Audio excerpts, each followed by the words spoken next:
Hey, good morning. Good morning. Good morning. Happy hump day, guys. Thank y'all for waiting for me. Okay. Y'all know in the mornings, I got to handle my business now. All right. I got to handle my business. I got to get on my calls and do what I got to do. All right. Got to get to my point. All right. So thank y'all for being here this morning for our Car Chronicles. Love you guys down. Thanks all for being here. I know everybody hit the like button. I ain't even got to ask. Okay. I just feel it in my spirit. Hold on. Yep. Y'all did it. Y'all did it. I already know, child. The like button has been tapped. Or do we got to do a jam session already? I know we don't. Miles, give me an update. Give me an update. But while y'all doing that, let's go ahead and speak to everybody because I know you're here. Because I don't want to be rude. All right, Miss Mary Giles is first this morning. Come on, Miss Mary Giles. Good morning. Good morning, Miss Pruitt. Good morning. Good morning. Reba 0616. Good morning. Rose Olmstead, my mod is in the building. Good morning. Good morning. Miss Cheryl H. Tuff is in the building. Good morning. Good morning. Sheila Washington is here.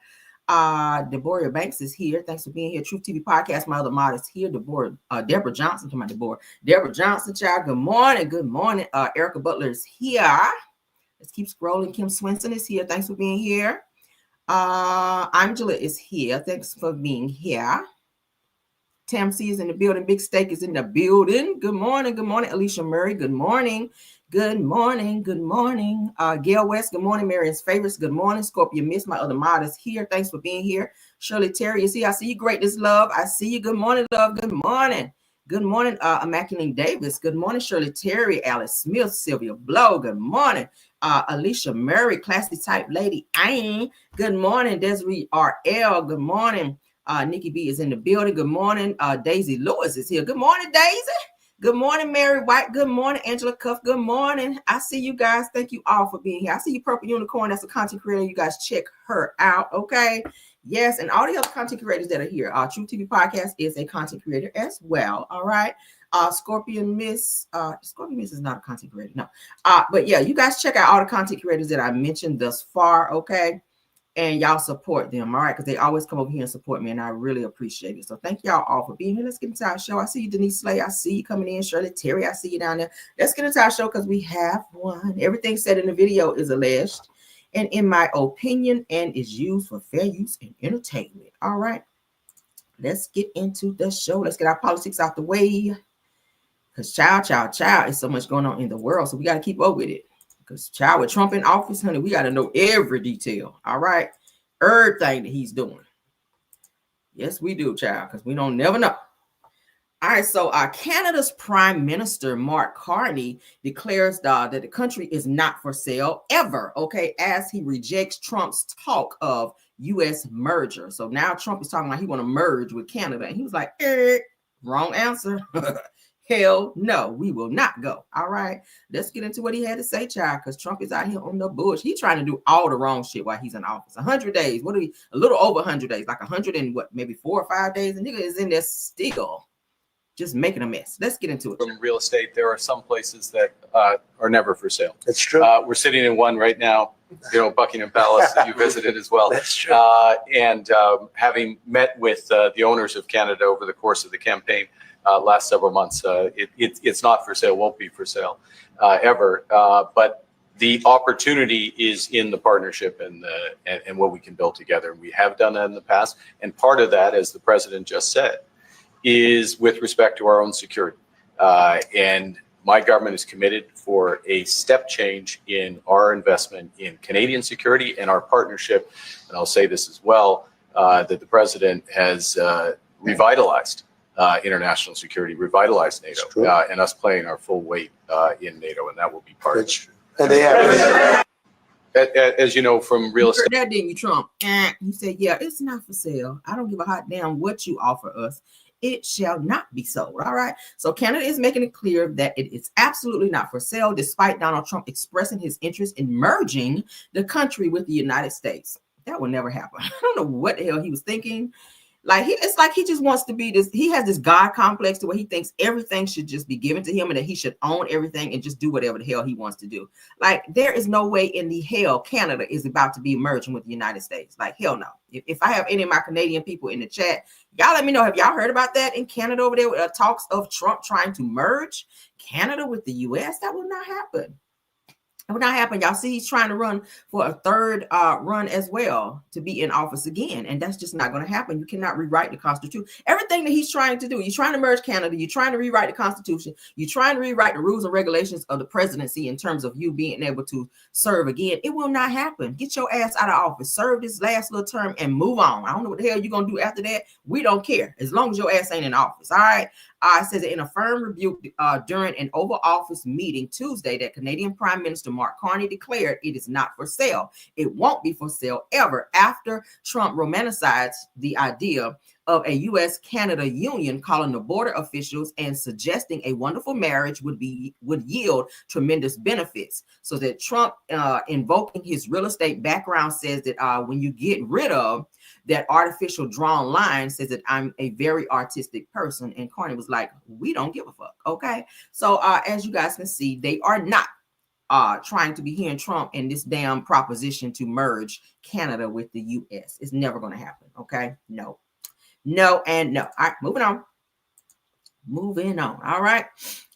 So for those of you that have been trying to figure out why the hell these planes are falling, let's get into this. I found this very interesting because I said, wow. But those of you that fly a lot or you're getting ready to fly, listen, this might be a great read, okay? So air traffic controller at Liberty International Airport in New Jersey temporarily lost connection to all planes after the system shut down for 90 seconds. That's a long time. I know it doesn't sound like a long time, but 90 seconds, especially when you're in the air with live humans on the plane, that's a long time. This says that the system uses technology from the 90s, including floppy disks. I know you damn lying. I haven't seen a floppy disk in so long, but it's given that Newark, Liberty International Airport is still, they're not up in terms of technology. Why the hell y'all using floppy disks? Technology is taking over. They are, and then you're losing power. It's time to upgrade your systems, all right? Because you're putting people's lives in danger. No wonder damn planes are falling out of the sky if they're losing power and they're not able to be tracked. I saw another post the other day that I was reading where they were saying that a lot of things are going on in the airplane towers and the airport towers to where they're losing power. Like, when did this happen? And this is why there possibly some of these airplanes keep falling out of the sky. We keep seeing plane crashes. Like, what the hell is going on? Do y'all hear this? All right, so let's read into what it's saying. Air traffic controllers at Liberty International Airport in New Jersey temporarily lost connection to all planes after the system shut down for 90 seconds. The system uses technology from the 90s, including floppy disk. Okay. Now it says that on Monday, Newark Liberty International Airport experienced a significant air control disruption when computer screens at the Philadelphia Tracon facility responsible for managing Newark's air traffic went dark for approximately 60 to 90 seconds. Now, I said that during the outage, that air traffic controllers were unable to communicate with aircraft or access radar data. Says that audio recordings from the event reveal controllers informing pilots that they had lost radar visibility and radio frequencies, creating a brief but critical period of uncertainty. Child. It says that in response that the Federal Aviation, which is the FAA, temporarily halted all departures to Newark, citing telecommunications and equipment failures. Now, following the event, several controllers took medical leave, describing the situations as traumatic. I know that shit, right? Oh my God. That they are entitled to a minimum of 45 days off and must receive medical clearance before resuming duty. Now, broader implications, outdated technology in air traffic control. This says that this incident highlights a broader ongoing issue within the U.S. air traffic control systems and the reliance on outdated technology. Now, many of the systems used at major facilities like Philadelphia Tracon are decades old, making them vulnerable to failures that can disrupt operations and jeopardize safety. So y'all see this? So the FAA, you guys are approving this bullshit. Why not spend the money as much as y'all charge at the fucking airports for baggage and all this other stuff? I mean, tickets alone cost, and y'all have the money to do it. You have the money to do it, upgrade so that people's lives can be saved. That's crazy where you can't track airplanes, where live people are getting on your planes and flying places to wherever they need to go. And you guys are sitting back spending money where you want to, giving raises in places poverty that you should not. But then you have people's lives in danger and at stake being on these fucking airplanes, and they're dropping like flies. We've had how many airplane crashes or planes coming down this year? We're in May. It's almost up to 20 plane crashes now, and that's just not a good look. Now, the infrastructure age contributes to not only to occasional outages like this one, but also to routine delays and inefficiencies across the national airspace. Now, despite efforts to modernize air traffic control through programs like the FAA Next Gen initiatives, said that programs has been slow due to budget constraints. Okay, what is that? What is it? Bureaucratic, okay, hurdle. I'm talking about bariatric, and the complexity of updating systems without interrupting ongoing operations. This latest outage underscores the urgent need for accelerated investment in modern, resilient air traffic management technology. So they need to upgrade their shit so people can live. That's what the bottom line is here. Y'all hear that? Y'all hear that? People out here still using floppy disk at the damn airport, and this is why planes are coming down. So there you go. All right. Well, I always like to give you guys an update. So let's get into this. For those of you that still have kids in school, like myself, there's a new rule and law pretty much that's been passed down. Let's get into that. If you got some unruly children, parents, you're going to be taking the fall for it. And here we go. Let's get into it. All right. This is a Georgia law. So, okay. It says if your kid hits a teacher, that you may go to jail under Georgia's Parent Accountability Act, proposed by Teachers Union. Y'all hear that? So if you got some unruly kids, like the child we saw the other day where the teacher had to take the phone, where they maced the teacher, or anything in that terms of being aggressive towards teachers, putting their hands on the teacher, parents are going to have to take accountability for it. So it's called the Parent Accountability Act, which was proposed by teachers. The teachers like, we tired of this shit. Y'all don't pay us enough, honey. We come in here to teach, and that's it. Okay. Like they say on Players Club, I just came to dance, and that's it. I just came to teach, and that's it. These damn kids running up on teachers and fighting and snatching stuff and macing and bringing weapons, like that's too much. That's too much. That's too much. All right. So Georgia Teachers Union wants parents held accountable if kids hit teachers. Says that the Georgia Federation of Teachers just proposed the Georgia Parent Accountability Act, which would punish parents if their child attacks a teacher. Now, penalties could include fines, community service at schools, or even jail time, though no specific sentence was outlined. Y'all hear this? They cracking down, honey. You better teach your kids, or y'all ass is going to be in jail for what your kids do, because you are responsible for them until they're no longer an adult. All right? Now, the move comes as violence against teachers has surged, with 755 cases reported in Georgia schools last year. That's a lot. Nearly double what was reported before the pandemic. Says that the union says that rising aggression shows a lack of discipline and support at home. Okay? Keep telling y'all, start at home. If they're talking back at home, they're doing it at school. Okay? If they're aggressive at home, they're more aggressive at school because there's no accountability there. All right. So while some support the push, critics like the DeKalb County Superintendent Devin Horton says that it's not only fair to blame parents, it's not only fair to blame parents, and that schools should focus more on mentorship and emotional support. Says that one incident in DeKalb where students attacked a teacher sparked debate after it was posted online. I said that the idea of charging parents for their children's actions is gaining traction in Georgia. This may be worldwide. It should be. Now, a parent was recently charged in connection with a school pow-powing, and lawmakers have discussed doing the same for threats as well. So you cannot be threatening and or fighting or putting your hands on a teacher or anyone. You shouldn't be putting your hands on anybody, though that didn't become law. It says that the union hopes to propose Bill C's partisan support when the legislature reconvenes in January. Okay, so they're pushing to get this law out there for parents who don't have any discipline for their children. All right. I keep saying to start down here. If you're disciplining your kids when they're down here, when they're small, as they get older, you got to no. What did mommy say? No. I said no. That's how you do it. No, you cannot be friends with your kids. And those parents who think that they can be friends with their kids, and you send your kids to school and they're unruly and they don't listen to teachers and they feel they can put their hands on a teacher and talk back and those behaviors, then the parents, you will be held accountable for those actions. Okay. Who want to be sitting in jail for something their child did? All right. Period. So teach your kids otherwise, or y'all ass is going to be locked up somewhere, because I teach mine. Mine know better. Mine know better. The school better not call me about mine putting his hands on no one unless they touch him first. All right. So what y'all think about that? Let's go back to the comments and see. Parents, what y'all think about it? Those of you, grandparents too, because I know a lot of you guys, grandparents are also involved in kids being in school as well. Some of y'all have to pick the kids up. Some of y'all have to be, very much so involved in the kids' schooling. So, hey, it takes a village. We keep talking about that. It takes a village to raise a child. It takes a village.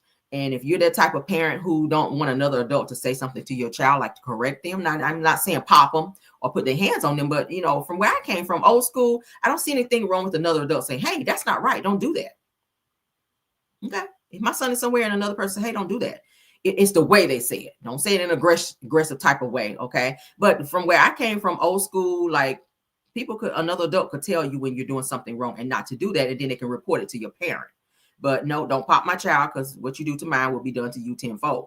But I do agree that a parent, another adult should be able to correct your child, especially a teacher.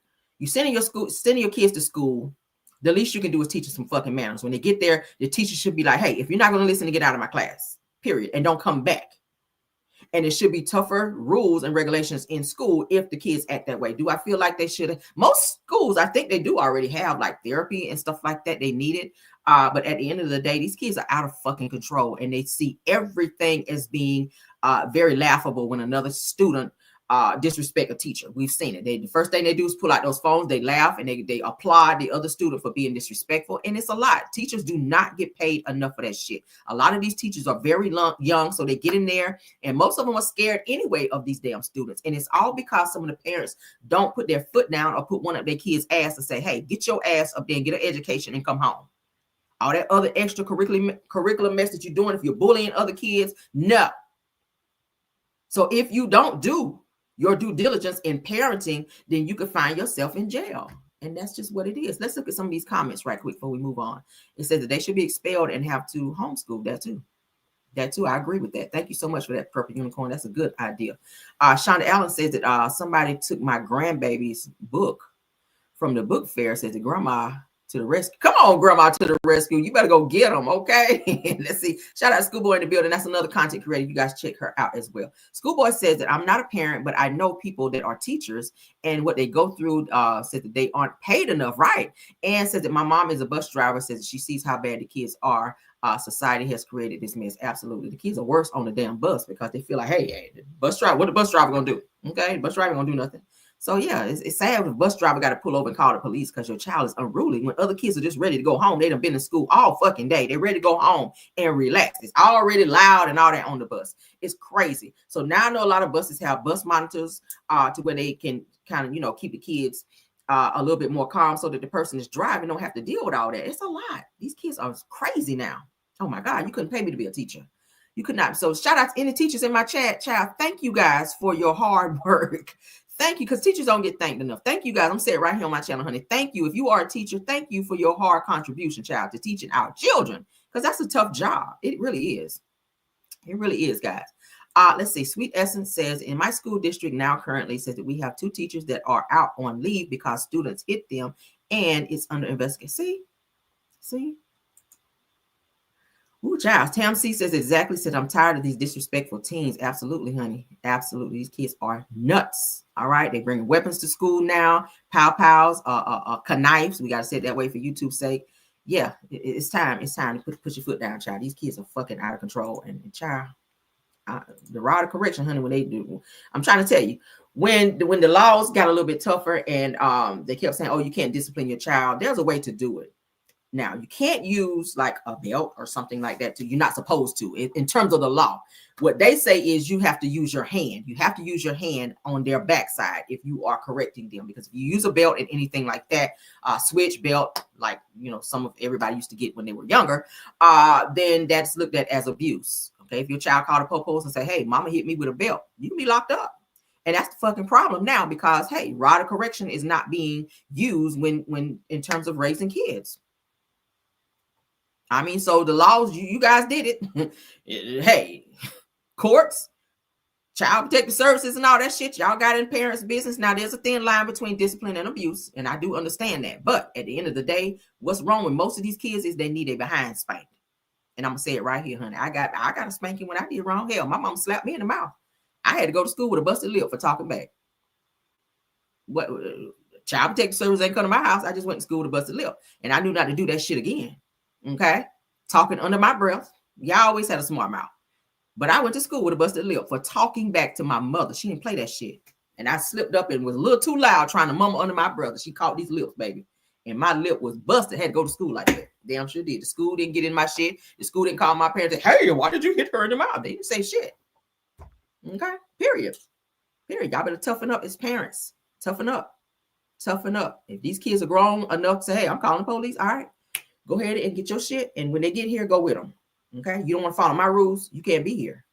Because I'm not going to lose all my shit that I work hard for over an unruly child who don't want to listen to rules and regulations. As long as you're under my roof, there are rules. As long as you're under my roof, we keep talking about this. I'm going to go in your room when the fuck I feel like it. If I want to go in your closet, in your drawer, in your book bag, if I tell you to hand me that phone and I go through it, that's just what the fuck it is. And if you got a problem with it, guess what? The front door open and close. And when it open, you can walk your ass through it. I'm tough love. I love my son, and thank God he's not unruly. He's very mannerable. He listens. Sometimes I have to check him because he got a little smart mouth sometimes. But you know, I'm old school when it comes to that parent, and I don't play that shit. Don't ever feel like you can run up in my face and disrespect me. Never ever.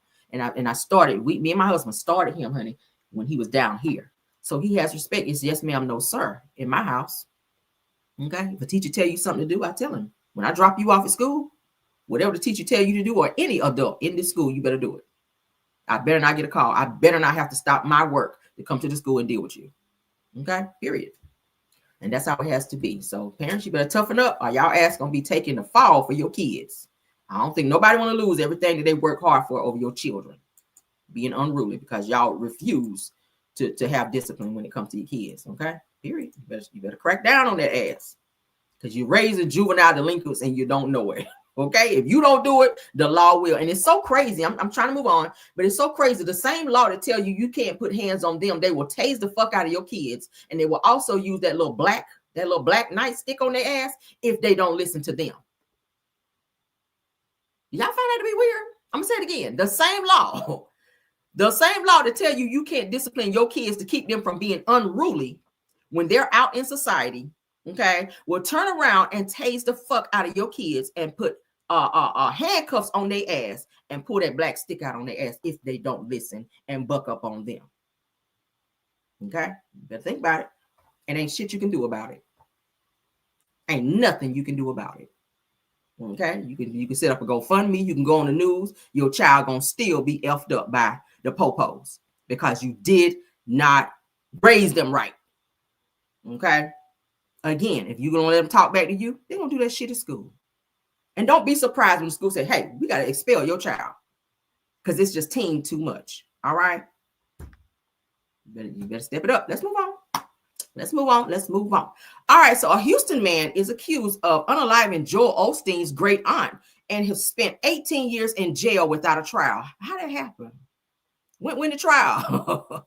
Oh, my God.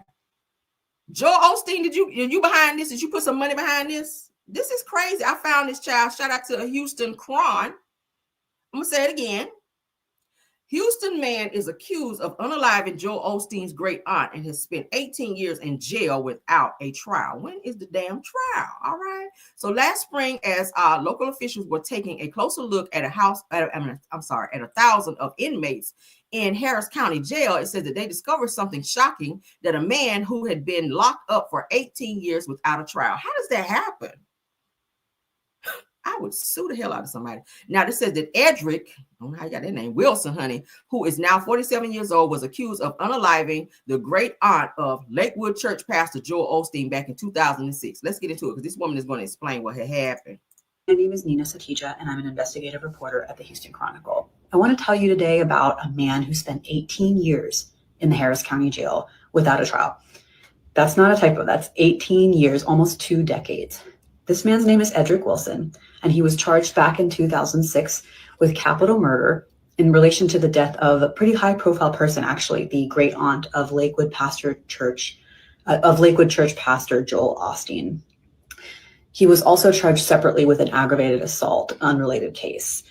Almost 20 years later, prosecutors actually dismissed the murder charge for insufficient evidence of guilt, and he pled guilty to the aggravated assault in exchange for a 20-year sentence, which he almost served the entirety of in jail. So I spent months looking through documents to dig into how this could have happened. And I've written a lot about Houston's criminal justice system and how it's so overwhelmed that people are languishing in jail without hearing from their lawyer. Crime victims are waiting for justice, and it's costing you a lot of money too. And this case is an extreme example of that. We estimated that Harris County taxpayers spent around $1.5 million while Edric Wilson waited in jail. You can read more about our investigation at HoustonChronicle.com. Hey, everyone. $1.5 million was spent for this man. Because I know taxpayers have to pay for prisoners in jail, honey. $1.5 million spent on this man who already, he supposed to have a 20-year sentence. So he's been sitting there for 18 years and still haven't yet to have a trial. What the hell? What is going on here? Give me a second, y'all. Let me cut my fan on because I'm hot. Y'all give me 1 second, all right? Where my fan at?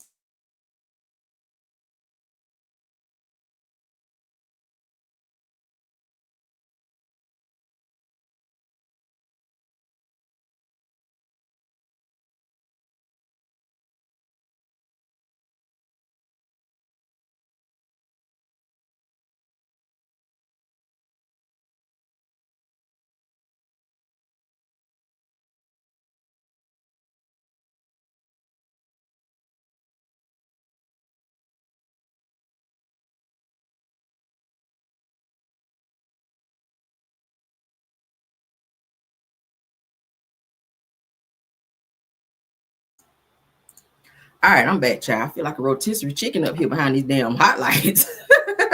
All right, but I'm back. So let's get into this. What do y'all think about this? How somebody sit in jail this long without a trial? I feel like Joel Osteen might be behind this, okay? Because y'all know, child, some of our people get thrown in jail and they don't give a hot damn. Because, of course, you can sit in jail for some years before you have a trial. But 18 years, that's unheard of. Without a trial, that is unheard of. I mean, Ben Crump, somebody, y'all need to get on this and figure out what is going on here. Because damn, like, let him out already. He's supposed to be serving 20. He done served 18. At least let him out on good behavior or some shit. Damn. What do y'all think about this? I am floored. I'm going to play it one more time so y'all can understand. My name is Nina Satija, and I'm an investigative reporter at the Houston Chronicle. I want to tell you today about a man who spent 18 years in the Harris County Jail without a trial. That's not a typo. That's 18 years, almost 2 decades. This man's name is Edric Wilson, and he was charged back in 2006 with capital murder in relation to the death of a pretty high-profile person, actually, the great aunt of Lakewood Church pastor Joel Osteen. He was also charged separately with an aggravated assault, unrelated case. Almost 20 years later, prosecutors actually dismissed the murder charge for insufficient evidence of guilt, and he pled guilty to the aggravated assault in exchange for a 20-year sentence, which he almost served the entirety of in jail. So I spent months looking through documents to dig into how this could have happened.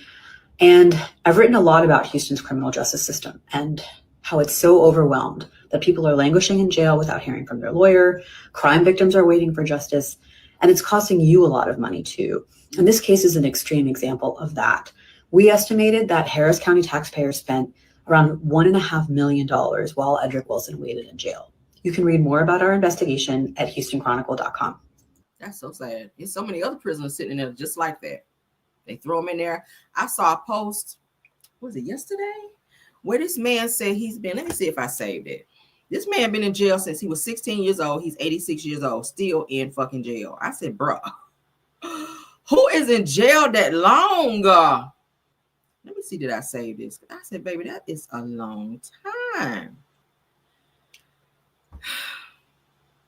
Oh, man. He was like in his 80s.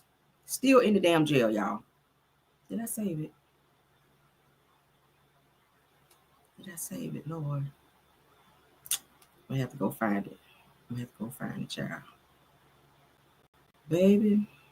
Yeah, I'm going to look for it today. I'm gonna pull it back up. But this man was in jail since he was 16 years old and he was 86, like 86 years old. And I was like, damn, what did you do? It's like, damn, just at some point you got to get out. At some point you served your time. At some point you've done what you needed to do in jail. You should be rehabilitated at some point.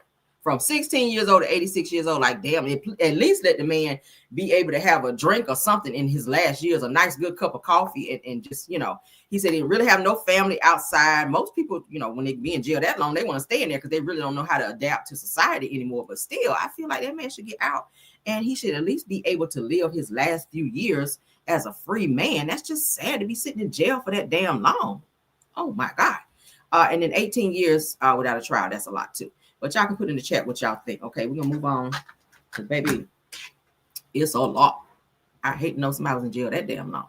All right, so let's get into some Diddy stuff, child. Let's get into some Diddy stuff. Y'all know Diddy's trial is still going on.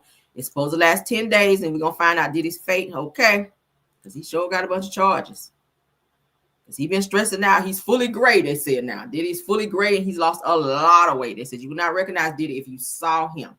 But let's get into it. All right. Diddy's newest SEX trafficking and RICO trial lawyer, Nicole Westmore, says that she's also a sexual assault victim. Now, would that be a great idea to have her on this case? I feel like she would be a little bit more passionate in terms of fighting for him because of what she went through. But would that be a great idea? A lot of people are asking, would that be a great idea to have somebody like that on Diddy's case? Okay. I don't know. Let's get into it. Let's see. All right, so this is her with Diddy's other attorney. Says the two of Diddy's lawyers, Nicole Westmore and Brian Steele. Okay, that's them two. All right, that's who fighting for Diddy, child. That's who fighting for Diddy. So that's what is the Court of Appeals of Georgia, Westmore versus Williams. Okay, so that's where she had her case, where she was sexually assaulted. All right, so the Diddy turns down plea deal, as you guys know, for the federal SEX trafficking case. I'm not sure what his plea deal was, but you probably should have took that, sir, because it's giving that you're looking at life. So if you had the possibility of getting out at any point in time, you probably should have took that. So now it's too late that you decided to go on and move forward with this damn trial and possibly be facing life if they find your ass guilty, which I think they may. Now, they said that Diddy adds Young Thug's YSL RICO trial lawyer Brian Steele to legal team in federal SEX trafficking and RICO case. As y'all know, this is just update. Says that Diddy pleads not guilty to shocking new charges. As you guys know, you really think he's gonna beat this, which is so funny. Says that Cassie Ventura is set to testify against Diddy in upcoming SEX trafficking trial. That's gonna be the nail in the coffin there. All right. That's going to be the nail in the coffin. Now, Diddy is hit with new SEX trafficking charges months before trial. His legal team speaks. All right. So let's go ahead and read up on what this is saying. On Monday, May the 5th, as you guys know, which was Cinco de Mayo, Diddy's federal SEX trafficking and racketeering conspiracy case officially began. And on day 2 of the trial, he finally added the Black woman attorney that he's been seeking, which is Nicole Westmoreland. All right. So that the powerhouse joins Mark Elfino, Tenny Garagos, Mark Garagos' daughter. Okay. So Brian Steele and Alexandra Shapiro. Now, like Steele says, Westmoreland was a defense attorney in Atlanta's YSL RICO trial. Now, it says that in 2001, at age 19, Westmoreland worked for a company that helped reinstate suspended driver's licenses. She says that Brian Birdman Williams, co-founder of Cash Money Records, and a man named Stone asked for her to make a sales pitch to a company at Patchwork Recording Studios in Atlanta. Says that one night, she and 3 female friends went to an event at the studio and met Alfred Cleveland, a friend of Roland Slim Williams, Birdman's brother and CMR co-founder. All right. It says that Westmoreland needed to use the bathroom and was led by Cleveland, whom she claims forced her inside and R-worded her, and another man guarded the door and then allegedly tried to pass her off too. Wow. It says that she said that he let her go after she began begging, and despite being threatened not to tell police, she did anyway. It says that Cleveland was arrested and charged with R-wording her and later pled guilty to aggravated assault with intention to rape her. Now, Birdman, Slim, and their label were also sued in that particular thing. Lord, look at this. Birdman and y'all people. Okay, Tony Braxton husband out here on the bullshit. But as y'all can see, so she's been added to this particular case with Diddy. Do you guys think that's a great idea to have someone who's been traumatized in that way to handle a trial such as this? That might be a little traumatic for her to hear all the gruesome details in terms of how her situation was very traumatic. Okay, is she going to be able to keep a level head? Is she going to be able to keep a professional stance in this particular case in terms of her being violently R-worded, and Cassie and other women who are going to be testifying and giving intricate details of their cases in court? She's going to be able to sit through that and be able to keep a level head while she's doing it. Okay. It's a catch-22. It's a catch-22. Like I said, I will be continuing to follow this so that we can see how this pans out. But Diddy is beefing up some of the best attorneys that he can to fight for him, at which he should. You got the money for it, you should, because he's wanting to be free out here, child. He want to be free. All right, so let's continue. So I found this. I hope I don't gotta edit it out, because sometimes Breakfast Club, they be a little funny about us sharing their stuff. But I'm gonna see if I gotta edit it out. So what? Shit, we're gonna watch it right now. All right, so we have a particular individual who is talking, giving us a little bit more insight of the Diddy trial. All right, it says the Diddy trial day one begins. Lauren LaRosa gives details from inside the courtroom. Okay, that's what we want to hear. We want to hear what's going on inside the damn courtroom. All right. So let's get into it. Let's see what she has to say. Shout out to the Breakfast Club. Airtight juror who really don't know details and know like Diddy and all of it, because he's such a huge person in the industry. Like, he's well known. So, and then other people that's connected, it's kind of hard. If you watch TV, at some point you're going to know or have some type of affiliation with said person. So unless it's somebody that lives somewhere in like Kansas out in the cornfield or something like that, they may pass. But damn, it's going to be hard picking a jury who can be very biased in this situation. So y'all hear that? So they're just really going through and nitpicking through the jury rather, to see who they're going to get on this case. I hope that they have a very good jury that's got a very level head, honey, that's going to go ahead and do what they need to do in this. We ain't going to watch all of this because I don't know what the hell is buffering, but we're going to move on from this child. So she was inside, honey. She was inside the court room, sitting off to the side over there. Yeah, we saw that already.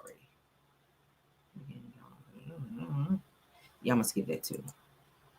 All right, so let's look at this, because you just heard her mention Michael B. Jordan is mentioned in this case, okay? And it's an incident where Cassie was flirting with Michael B. Jordan, and an incident occurred between Diddy in that situation. So let's get into why Michael B. Jordan is being mentioned in Diddy's case. All right, so Michael B. Jordan, named in Diddy's jury selection as Cassie's lawsuit alleges 2015 flirting with the actor led to threats from Diddy. Now, y'all remember he blew up Kid Cudi's car, allegedly, right? Y'all remember that? Blew up Kid Cudi's car because Cassie was being flirtatious towards Kid Cudi, or tried to talk to him. And Diddy found out and sent his goons allegedly over to Kid Cudi's place and blew up his car in his driveway, allegedly. Okay, we got to put out alleged, because, you know, that all that stuff not been found. He haven't been found guilty of that, but that's what's been alleged. All right.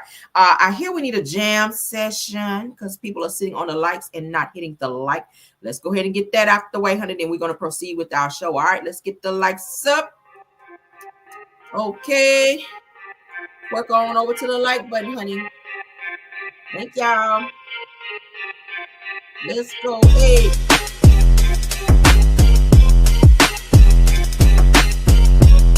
the like button. Hit the like button.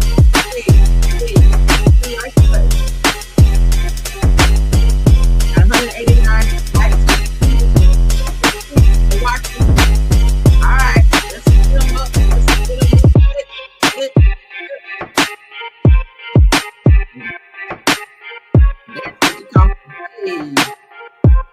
Come on, y'all wanted this jam session, I think. That's what y'all be doing.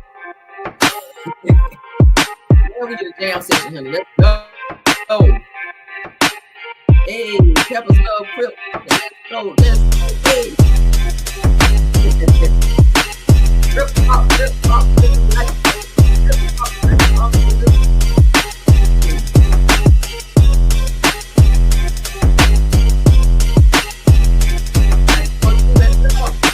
A little bit down to that. Let's go. Hey.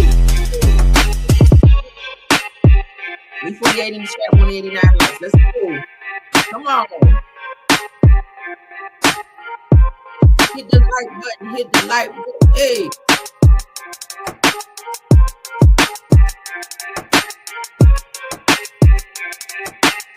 Let's go. Hey. the like button.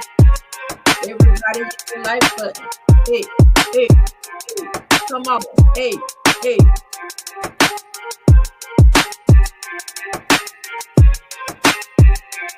Hit the like button. Hit the like button. Hit the like button.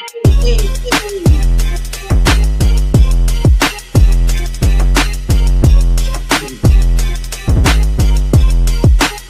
Work on over to the light. That's right. Let's go. Let's go.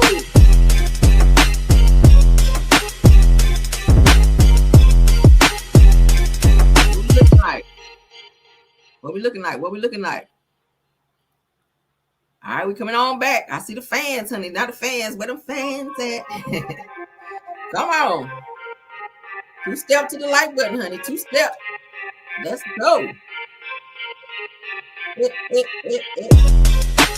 Never let's go. Get them up. Get them up. Get them up.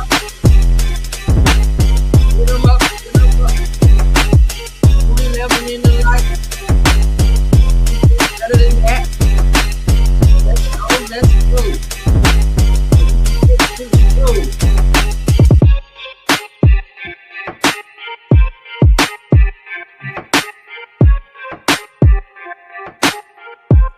Let's go, y'all. Let's go. Hey, hey, hey. Let's get an update right quick. What we got?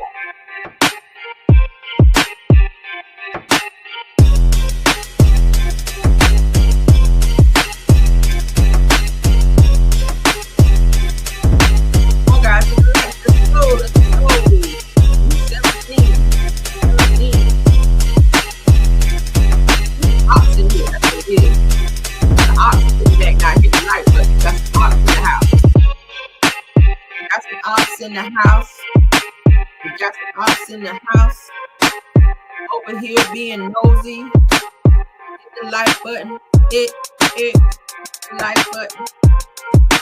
We got the ops in the bushes. We got the ops in the bushes. Hey, we got the ops in the bushes. Come on, 8 more likes. Let's go. 8 more. 8 more. Hey, hey, hey, hey. 8 more likes. Let's go. Get them up, get them up, get them up. Hey.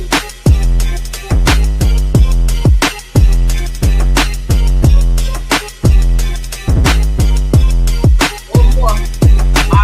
4 more likes. Get them, let's get them. Got no that you can get them. Hey, come on. Hey, hey.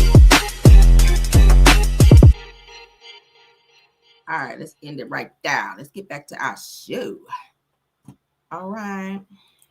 Let's get it. Let's get it. Y'all like that?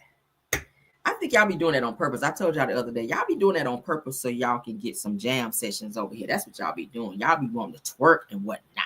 All right, but let's get into it. Hopefully that woke you guys up a little bit. Not boots on the ground, okay? Hey. Okay, so Michael B. Jordan will not be hitting the stand in the SEX trafficking trial of Sean Diddy Combs, even though potential jurors were quizzed about their knowledge of the actor. Now, according to a report by Rolling Stone, shout out to Hollywood Unlocked, okay? On May 5th, during the first day of jury selection, jurors were asked about several celebrities, including Cassandra Cassie Ventura, Kanye West, Mike Myers, and Kid Cudi, all right? It says that the news outlet reported that the Jordan's name popped up, due to his connection with Combs' ex-singer, Ventura, which is Cassie, who's set to testify under her real name, all right? She is pregnant too, so I hope she's okay. Says if you remember in Cassie's lawsuit that she detailed back in 2015 that she kicked off a flirtatious relationship with the actor. Okay, he's a nice looking guy with a little coin about him. So yes, honey. Says that once Combs caught wind of it, the Ventura claimed that he called the actor and threatened him. Not threatened Michael B. Jordan, did he? It says that sources confirmed with the outlet that the actor mentioned in the lawsuit is indeed Michael B. Jordan. So he done up and threatened Michael B. Jordan. Now, you know he played on Black Panther now. Okay, he got some fighting skills. So be running up on Michael Because Michael got some hands according to that movie we saw. Y'all know he have to train. They have to go through very rigorous training to be in these fighting movies. So he know a little bit. He was whooping Black Panther's ass for a minute in the movie. Okay. I'm like, hold up now. I thought Black Panther was a star. All right. Y'all remember in Black Panther? Came up in there, he beat the brakes off his ass in there. I was like, damn. So Diddy, I don't think you want to be running up on Michael B. Jordan and issuing no threats, because he sound like he about that life. All right. And that's why Cassie didn't want your drunk high ass anyway. She was trying to get over there with Michael because he's nice looking. And he got a little bag about him, and he was a Black Panther. Okay. So yeah. So let's move on. So that's it, and that's all on that. So yeah, child, Diddy out here threatening everybody, then gonna do that damn video. I'm sorry, I was in a dark space. You about to be in a dark space. It's called a coma if you run up on Michael B. Jordan, okay? Because he gonna Mortal Kombat kick your ass right in the back of your damn neck. And I'm gonna be right here like, thank you, Michael. All right, moving on. Oh, thank you, Maj. Y'all own it, okay? All right, so for those of you to be going down there to the church house and they be cooking back there in the kitchen, honey, and y'all be eating at church, this right here about to have y'all laughing, because the pastor mad because don't nobody want to hear him up there still preaching after an hour, almost 2 hours rather. And they done went back there and got them a good old plate from the kitchen back then. He mad, y'all. He over here acting, like your boy telling people to close the damn door. I said, hold up, what all these damn pastors in here acting like Marvin Sapp? Then we got Marvin Sapp Jr. up here telling the people, don't fix no more plates back there. Close the goddamn door. Let's get into this shit. If y'all remember this church, y'all might want to move y'all membership on over here with me, girl. Because you can eat anytime you want to eat in my church. Okay, Bedside Baptist. Let's go. Close the door of the kitchen and don't pass out no more plates until after church. Shut the door and don't pass out no more plates until after.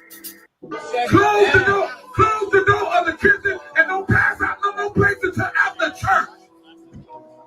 Shut the door and don't pass out no more plates until after.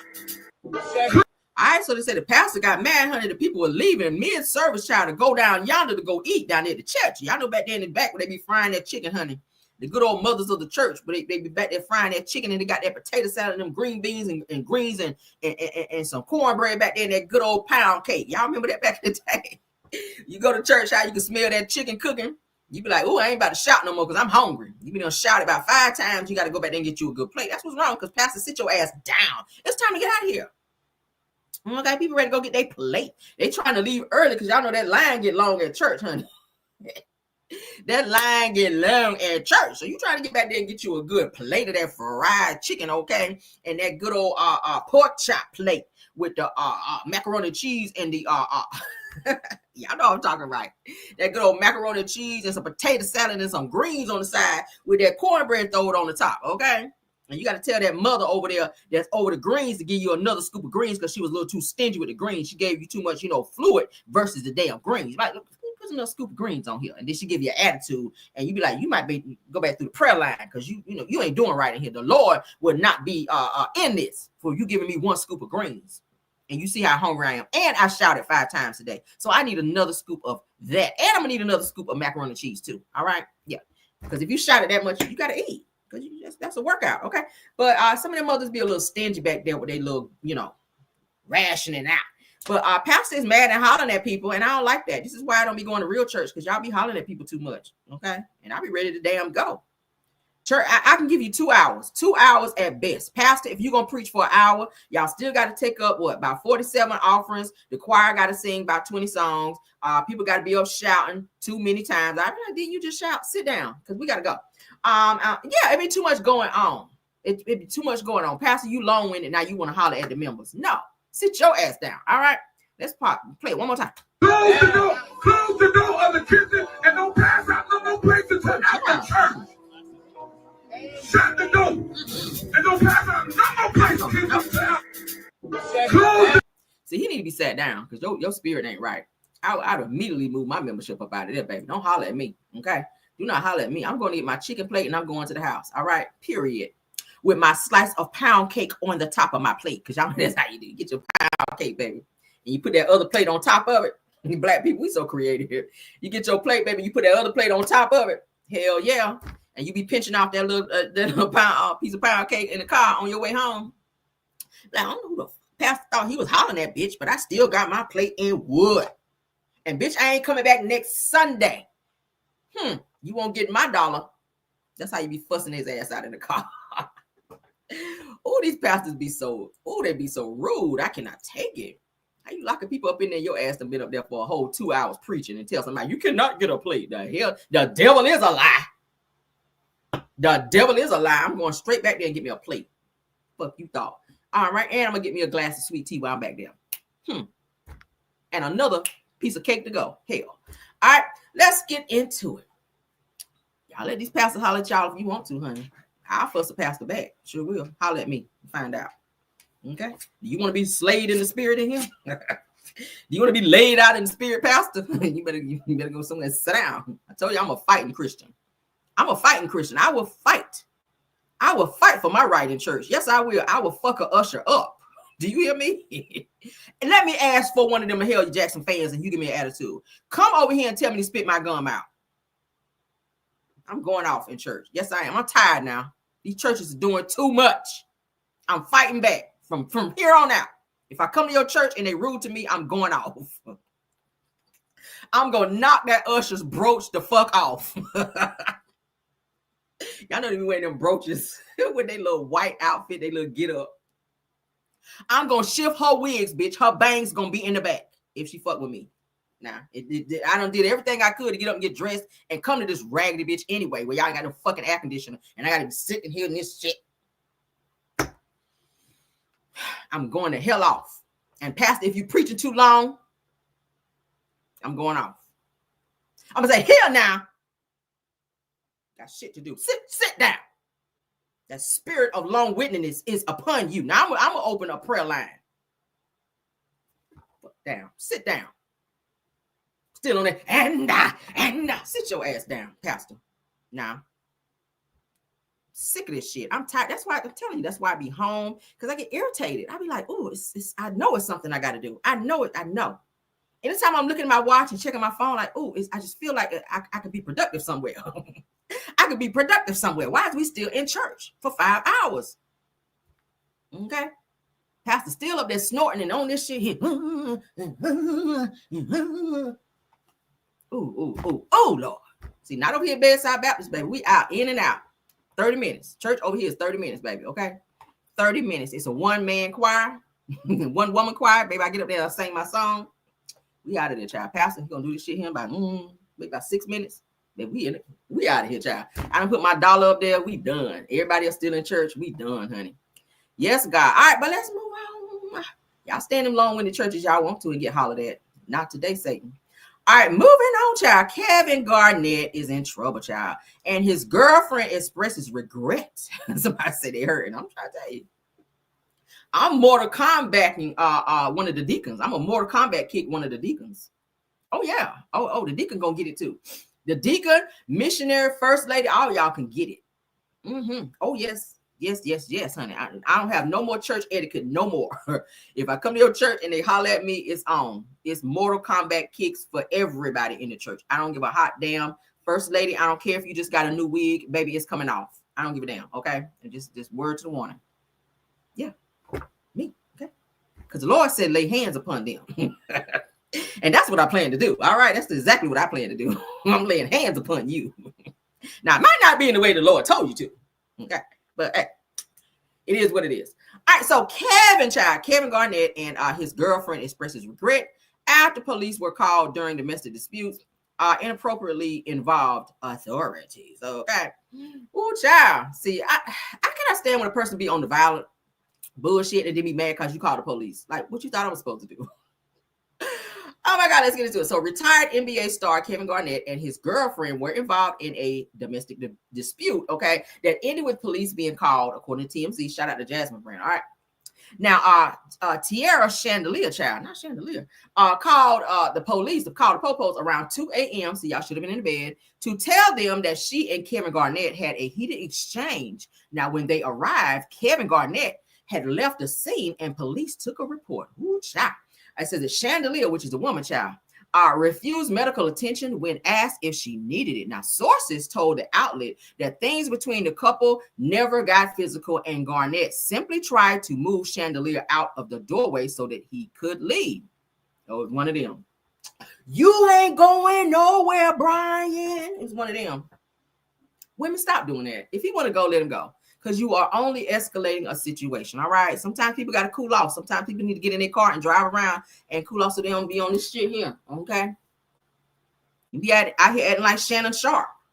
Let that nigga go. If he say, hey, move out of the way, move from the door. I'm not playing chandelier. Move. Get your ass out of the way. You cannot fight no man. Stop out here fighting men and blocking doorways so men can't go. That's the same shit that Carly Red did with her husband now. Okay, he done yoked her ass up over there. And no, I'm not promoting violence in any way, shape, or form, but don't be standing in the doorway when the nigga say he gotta go. Because some people don't want to put no hands on you. They don't want to argue. So sometimes it's best to leave and remove yourself from that situation. If you want to get in his car and go drive, good for you. Okay. I mean, yeah, that calms me down. If I get pissed off, I can go get in my car, cut my music on. I ain't even mad no more. Hell, sometimes you got to remove yourself. Because the more you stand there and look at that person, you're going to want to fly their head across the room. All right, so sources told the outlet, like I said, so then I'm talking about it. Says the two shared a joint statement on Sunday saying that they regretted the whole ordeal. I'm sure you did. Now that it's public, it says that we deeply regret that a personal disagreement escalated and inappropriately involved authorities. Said that it was never our intention to involve others in a moment that should have remained private. Well, what she called the police for?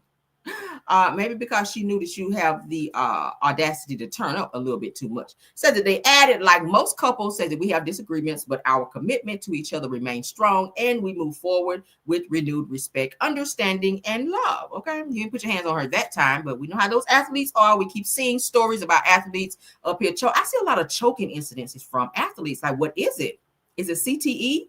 Like, what is it? What's making you guys always go for the throat region when y'all get mad and snap off on somebody? Like, y'all got to stop that. All right. So it said it looks like they were able to work things out, but it looks like you guys do need to get some type of therapy, because anytime it gets to the point where you got to call the popo in your relationship, something is going on. It's a leak in the building somewhere. All right. Period. We keep talking about escalations. They're red flags, honey. It's okay to argue. Sometimes you need to argue and get some things out. Arguing is not a bad thing, because sometimes people hold things in that they need to say to a person. Okay. A person who's speaking out when they mad, a lot of times that's shit they mean most of the time. Okay. You piss a person off. Sometimes they don't really say what they want to say, but then when they do snap off on your ass, be like, oh, there you go. That's how you really feel. And that's why your bald headed, funky breath ass, see, when you hear that, that's really how they feel about you. See, all this time you didn't know that your breath was funky until you don't up and piss their ass off. People will read your ass down and really tell you how they really feel when you make them mad. So pay attention to that. When you get into an argument with a person and they snap on you, a person that you have a little bit of respect for, and they snap on your ass and they tell you off, you better listen to what they're saying, because that's the shit they've been holding back for quite some time that they wanted to say to you, but you just brought it out of them when you pissed them off. Because, ooh, baby, I know how my mouth is. When I get mad, baby, I go for the jugular. And I might have to apologize to you later. Okay, I don't do that with my husband, because we don't really argue like that. We have disagreement, which in a relationship we're gonna have disagreements, but it's never a bitch and all that. We don't do that. We don't have that level of bullshit going on here. But anybody else, oh, y'all get it. I go for the jugular. I'm gonna tear your wig off, baby. I'm gonna talk about your mama. I'm gonna dig up your ancestors, baby. I'm gonna talk about your credit report. I'm gonna talk about the bald tires on your car. I'm going there. Like, it's no, baby, I'm going there. Your feelings are going to be thoroughly hurt. You're going to really need deep, intense shock therapy when I finish, because that's how I go. When you piss me off, that's what it is. That's how the Lord made me. He's still working on me. And I told the Lord, slow down on working for me, Lord, working on me. Because if somebody try me, yeah, I don't want to be Christ-like when I read you down. I want to snap off on your ass. So, Lord, take your time working on me. Because when it's time to snap off on somebody, they got to get this work, okay? Should we talk to the Lord like that? I don't know. Like, Lord, slow down when you're working on me. Like, don't work too fast on me. Because if somebody up and try me, they got to get this work, okay? Okay. That's just how it is, yeah. I don't want to be Christ-like when I read down, okay? Thou shall not, ain't no thou shall not try me. Nah, I'm going there. I'm snapping. It's that, okay? Oh, it's a process. It's definitely a process. Okay. Yes, baby. You're gonna have to lay on somebody's couch when I finish with your ass. I'm talking about lay flat down, move the pillow, baby, head to the sofa when I read your ass down if you piss me off. That's how it is. And people will push you there, honey. People will push you there, but you won't push me there no more when I finish with your ass. All right, moving on, child. Let's get into some shenanigans with Portia, child. I'm so tired of talking about Portia. But baby, we got to talk about Portia. Everybody's talking about Portia. Portia. All right. So Shamia Morton speaks on her relationship with Portia. Let's get into it because y'all know Portia been doing a lot of acting out this season, talking about sleeping with people's husband and all that. Pebbles Love said, me too. Said, win or lose. Mm-hmm. Oh, yeah, I be on ready. I be on piss me off, baby. My mouth. Oh, Lord. Mm-mm. Yeah, I go off. I snap on a bitch. Yep, that's why they be like, Caramel, why you ain't say something? Because I know, baby, when I go there, baby, when I crank these lips up, ain't no off switch. That's why I be like, let me ignore, honey. Let me ignore you. Because when I finally go there on your ass, okay. Ain't no punk over here. Y'all let you know, ain't no punks. Ain't no punk. Don't no punk reside in me. Oh, Lord, if I could tell you some things, Lord. I just be looking at people like, bitch, you just don't have a fucking idea. But I just let people do their little shit. And then when I pop mine, then people want to be on the 911 shit. But okay. Let's move on, though. All right. Let's move on.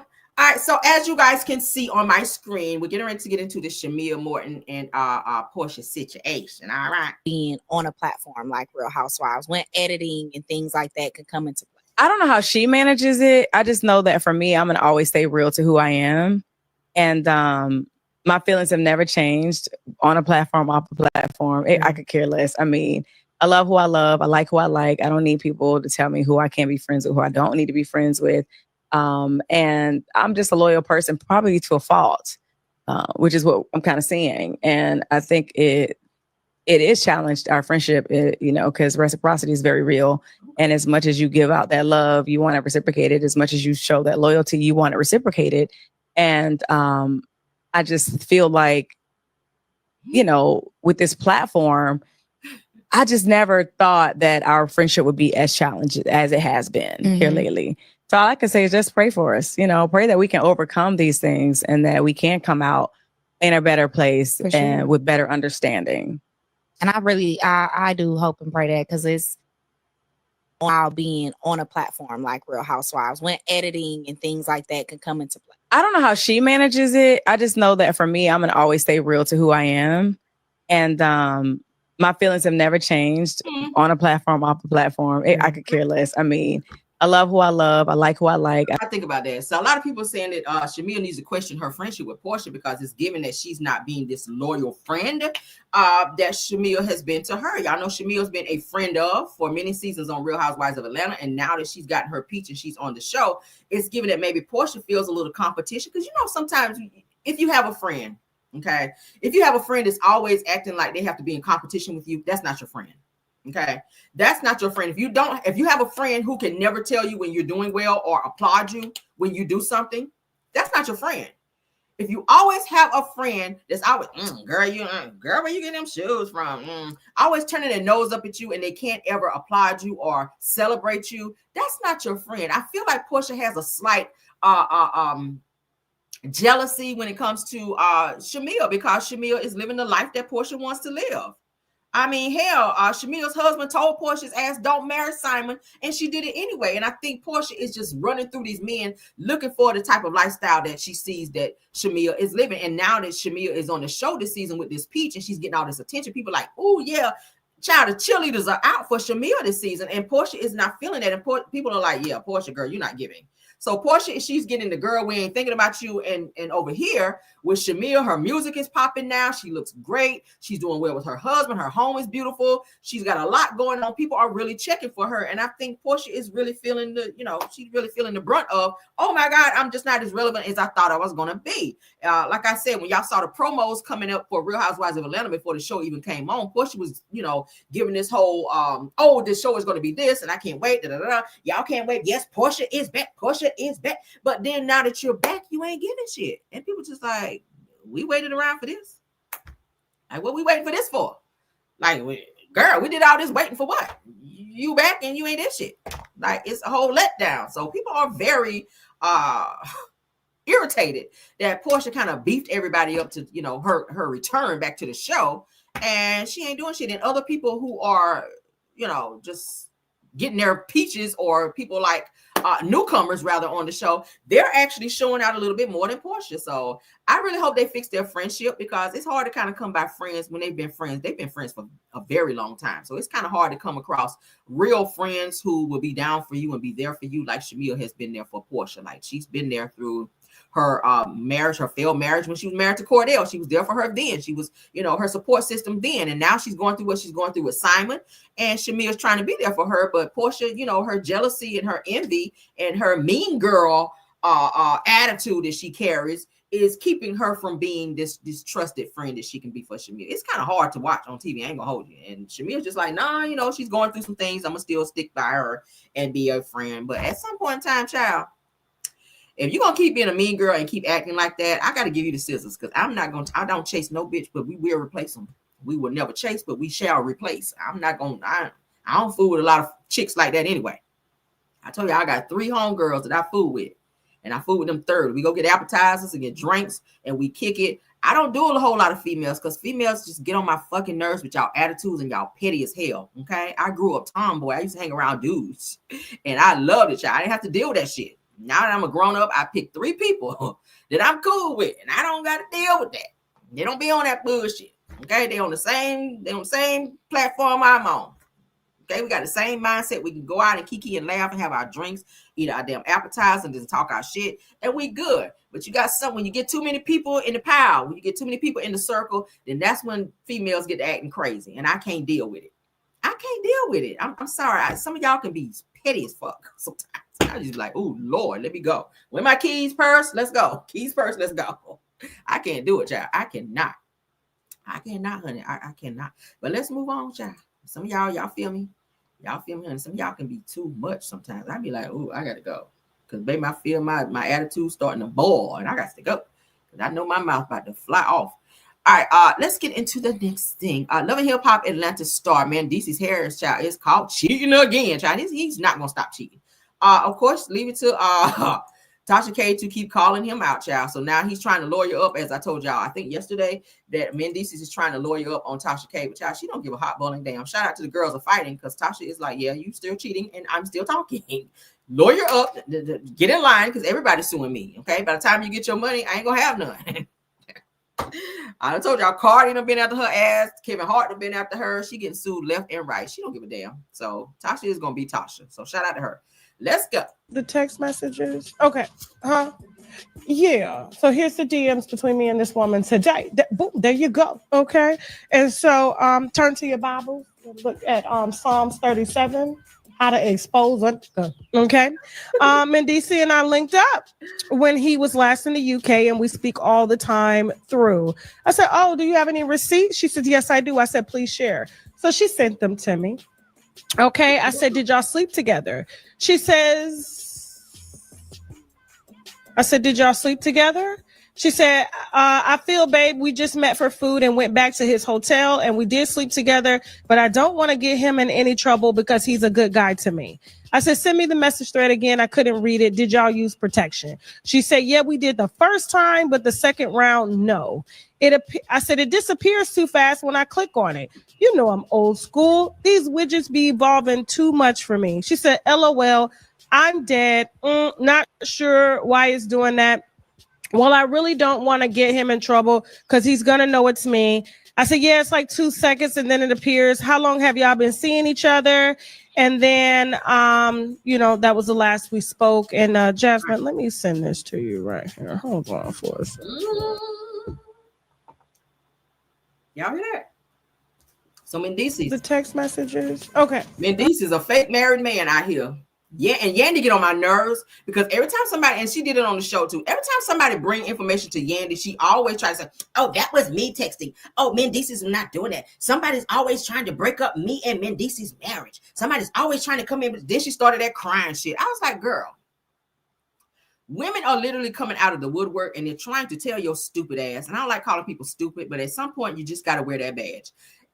Women are coming out of the woodwork telling you that they are sleeping with your man unprotected. And then he's coming home sleeping with you, smiling in your face. Mendeecees is for the streets. Mendeecees is for the woods. Mendeecees is for the highway. Mendeecees is for the side streets. Mendeecees is for everything outside except Anything that's good. Mendices is for the fucking streets, okay?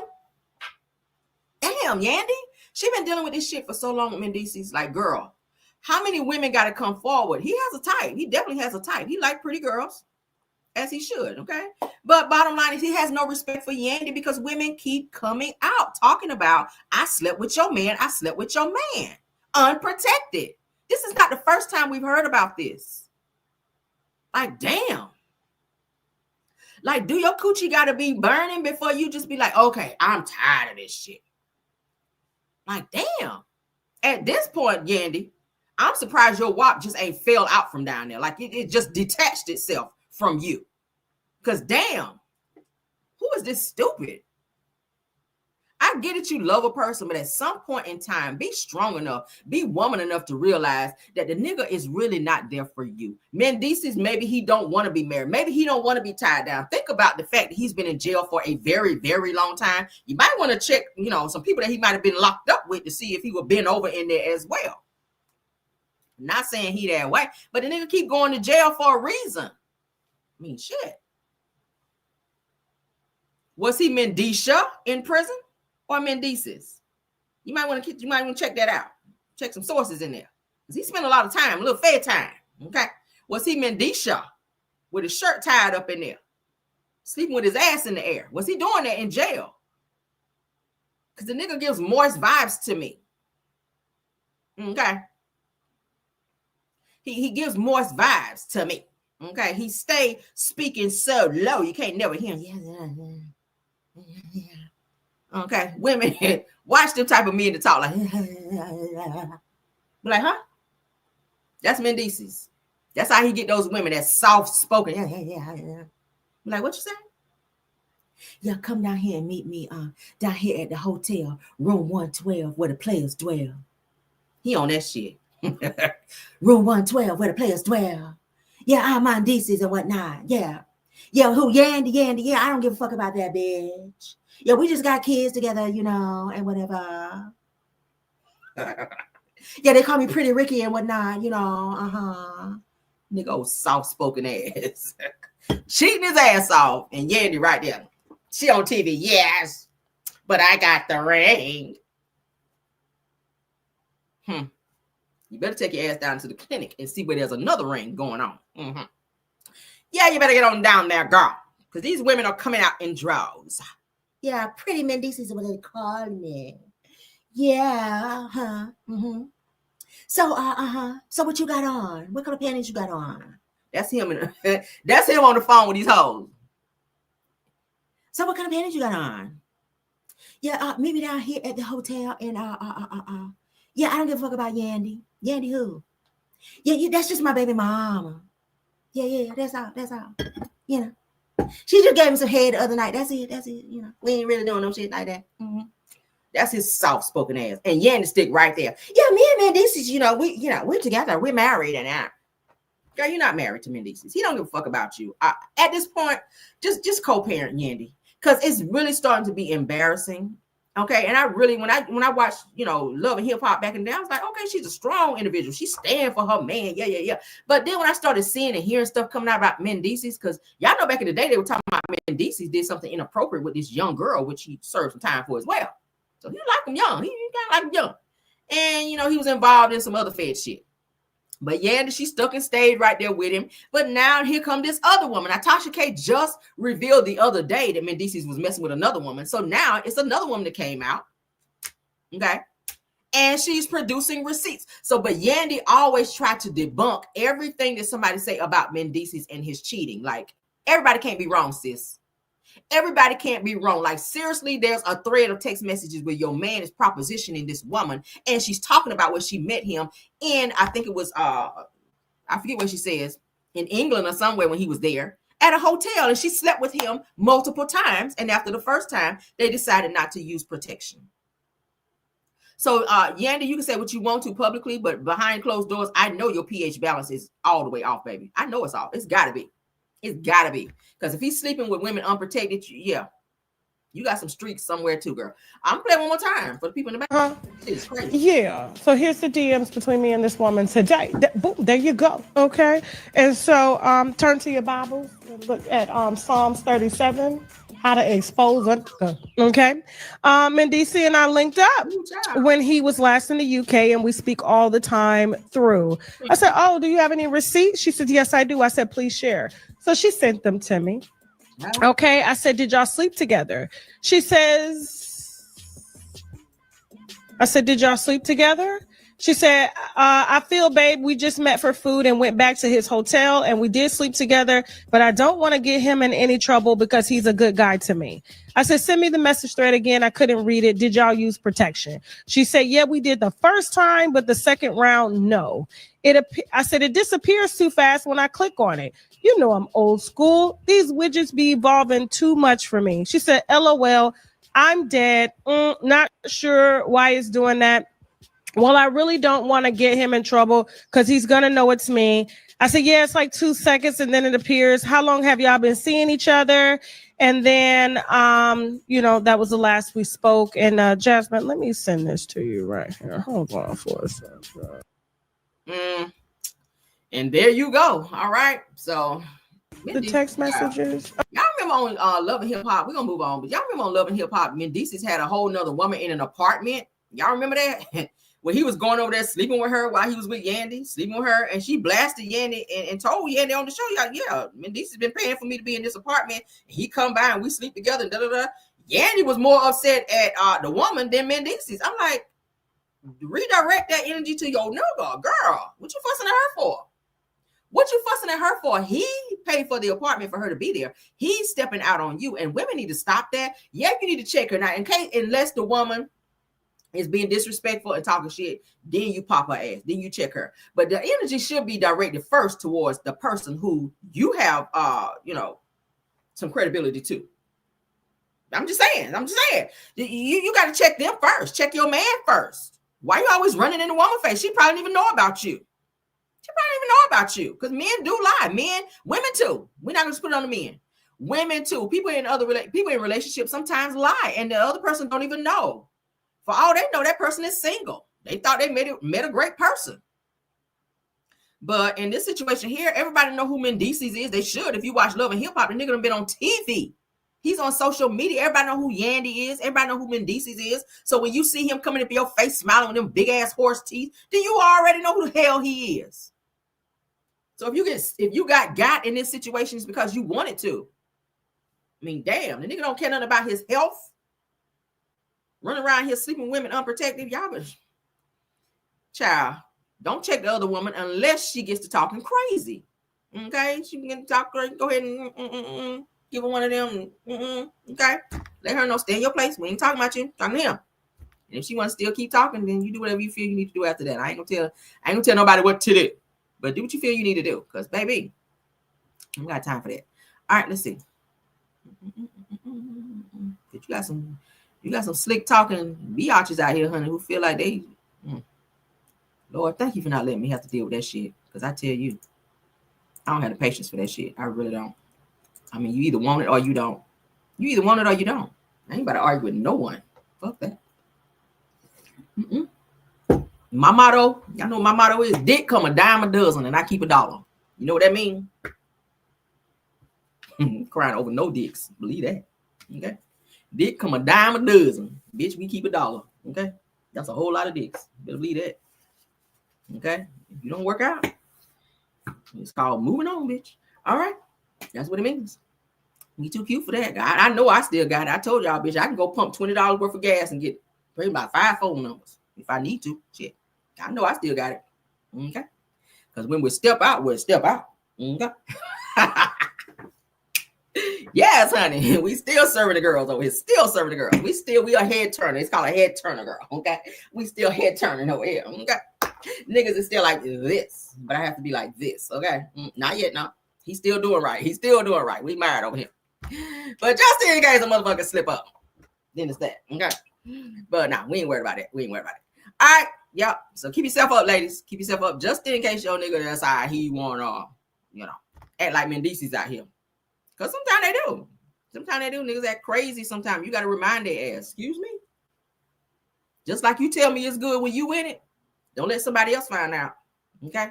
You better get your life together. Ooh, child. We don't chase, but we will replace. We can replace now because we still got it. Women. Okay. Shit. I can be at the light. Bam, bam. Check back later. All right. Check back. We good right now. We good. Check back. We good. All right. So a Colorado fan is suing the NFL for $100 million over emotional distress for Shedeur Sanders falling to the 5th round in the draft. Ooh, they real mad about this, y'all. They real mad. Ooh, child. Said that you better life the way. Yeah, you better get your life together. Shit. You better go pray and get your life together. Okay? Because I don't have patience like that. I don't have patience. Oh, Lord God, thank you for sending me a good one, Lord. I don't got to deal with that shit. I be looking at some of these people. I be like, oh, thank you, Lord. Mine go to work, come home. He don't be in the streets. He be in the sheets, okay? I'm just saying. I'm sorry. But thank you, Lord. I prayed for my husband. I really did. I'm trying to get off of it. I prayed for my husband, like, Lord, send me a good man. Because I dated some thugs in my life. I told y'all, I dated some thugs, some niggas that was not shit, and I stayed there, honey. So they had a little corn, and they had a girl living a little lifestyle. But after a while, that shit get old, and you be like, okay, Lord, please send me a good man, a good God-fearing man. And baby, when I told you I had a list of things, and I did not compromise on my list, and he did just that. Okay, he did just that. Mine go to work and come home. I be like, thank you, Jesus. He don't want to be in them streets, child. I make it too hard. It's nothing. I can go make spaghetti with no drawers on. Who want to leave that type of atmosphere? Who want to leave that atmosphere, bitch? I'm in there cooking spaghetti with no drawers on. Who want to leave that? Shit. Okay. So let's get into this, though. According to NBC News, in the lawsuit, it says that John Doe says that he's a dedicated fan to the Colorado Buffaloes, child, and that he closely followed Sanders over the past 2 college football seasons. Now, it says that the plaintiff claims that the reports and leaked statements suggesting that Shedeur Sanders' tank interviews wasn't prepared. It says, and was too cocky in the pre-draft process, helped create a narrative. That unjustly harmed his reputation. It says that these slanderous statements caused emotional distress and trauma, girl, not trauma. Okay, not trauma, excuse me, to the plaintiff as a fan and consumer. All right, so he's suing because he feel like they did Shedeur Sanders wrong. And I'm just like, can you move on with your life? He signed now. People like to harp on things a little too long. So now he's suing for $100 million for emotional distress by Shedeur Sanders getting picked all the way down the line like he did. Okay, 144th. Y'all know he's picked 144th in the damn draft, but he got picked. So I don't know. So this person's saying that they have emotional distress about Shedeur Sanders being picked last or almost last. This is so stupid. Like, you're not getting no money, sir. Therapy. Go get some therapy. All right. At the end of the day, the young man got picked, and that's all we care about. Okay. It was kind of effed up that they waited and picked him 5th round for 144. It was very effed up. A lot of people were mad about that, but what we are happy is that he was chosen. All right. He gonna get in and prove himself and probably get traded to a better team. So it's levels. You just got to get your foot in the door. We keep talking about it. He got his foot in the door, and that's just what matters. Okay. Got some people that didn't get picked at all. So shit.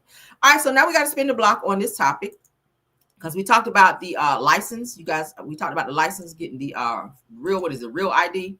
Okay, let's go ahead and talk about that because I told you guys I was going to go to the DMV yesterday, at which I did. Okay, only to get there and realize that my ID was already the real ID. I was like, well, so yeah, let's get into it. All right. Oh, y'all cutting up in the chat. All right, so let's get into it. So as you can see, no real ID. It says you can still fly after this week's deadline, but expect longer lines, okay? All right, so if you guys have your license, so I'm going to tell you guys what they told me. When I pulled my license out, I showed them. They said, ma'am, you already have the real ID. So if you have a star at the top right of your license over here, right over here in this area right here where my mouse is moving, you already have the real ID. Okay, I know a lot of you guys may have to go and Get your license and all that stuff updated if you need to. Okay.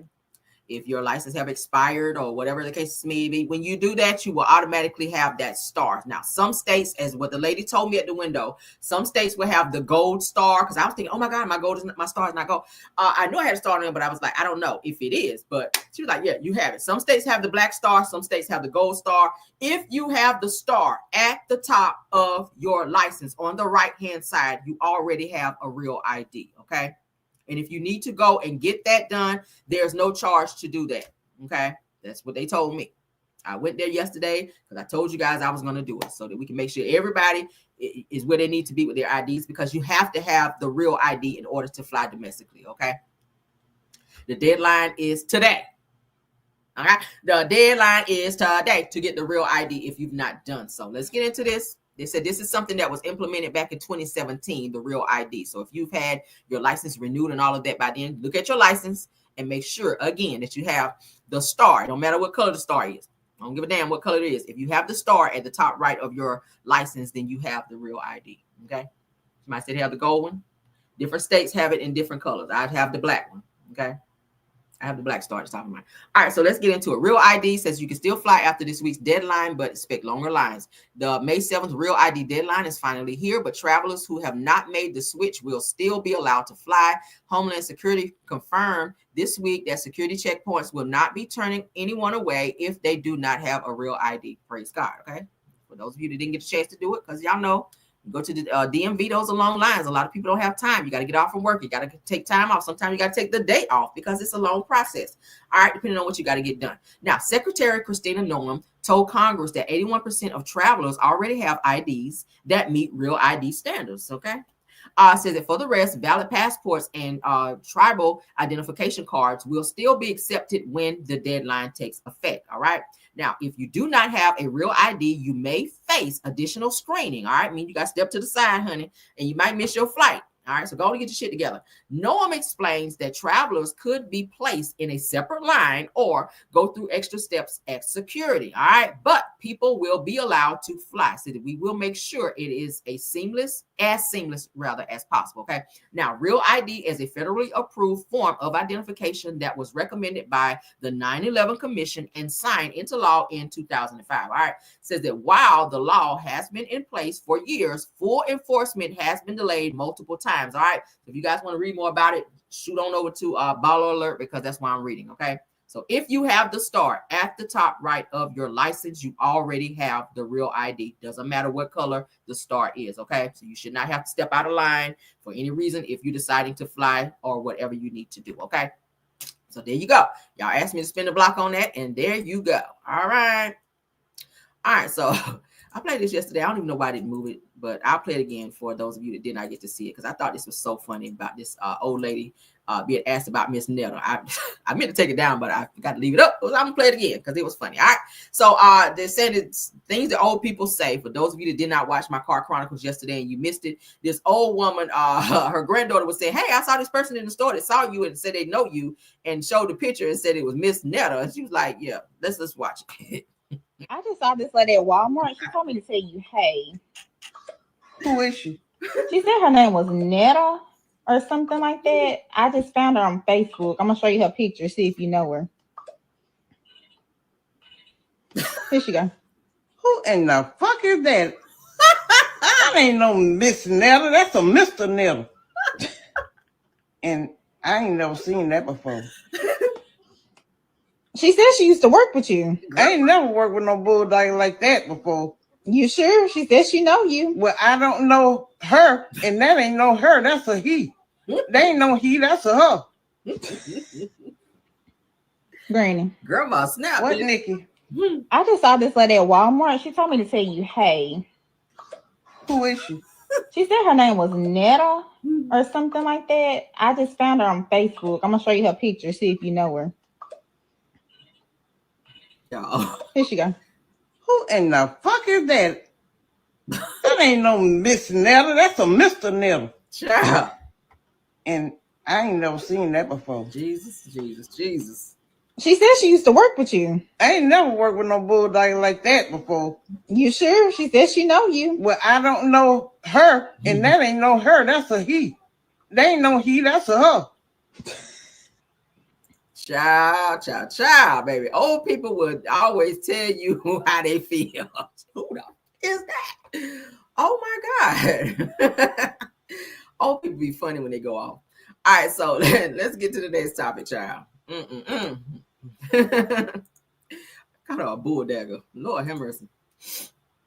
Lord have mercy. All right, so let's get into some T.I. and Tiny news, child. I'm so sick of them talking about this OLG doll. Lord God, go on to pay these people and leave me alone about this. Jesus. All right, so the OMG Girls, child, which y'all know is the group that Tiny put together. All right, T.I. and Tiny win the $71.4 million verdict against toy maker MGA Entertainment.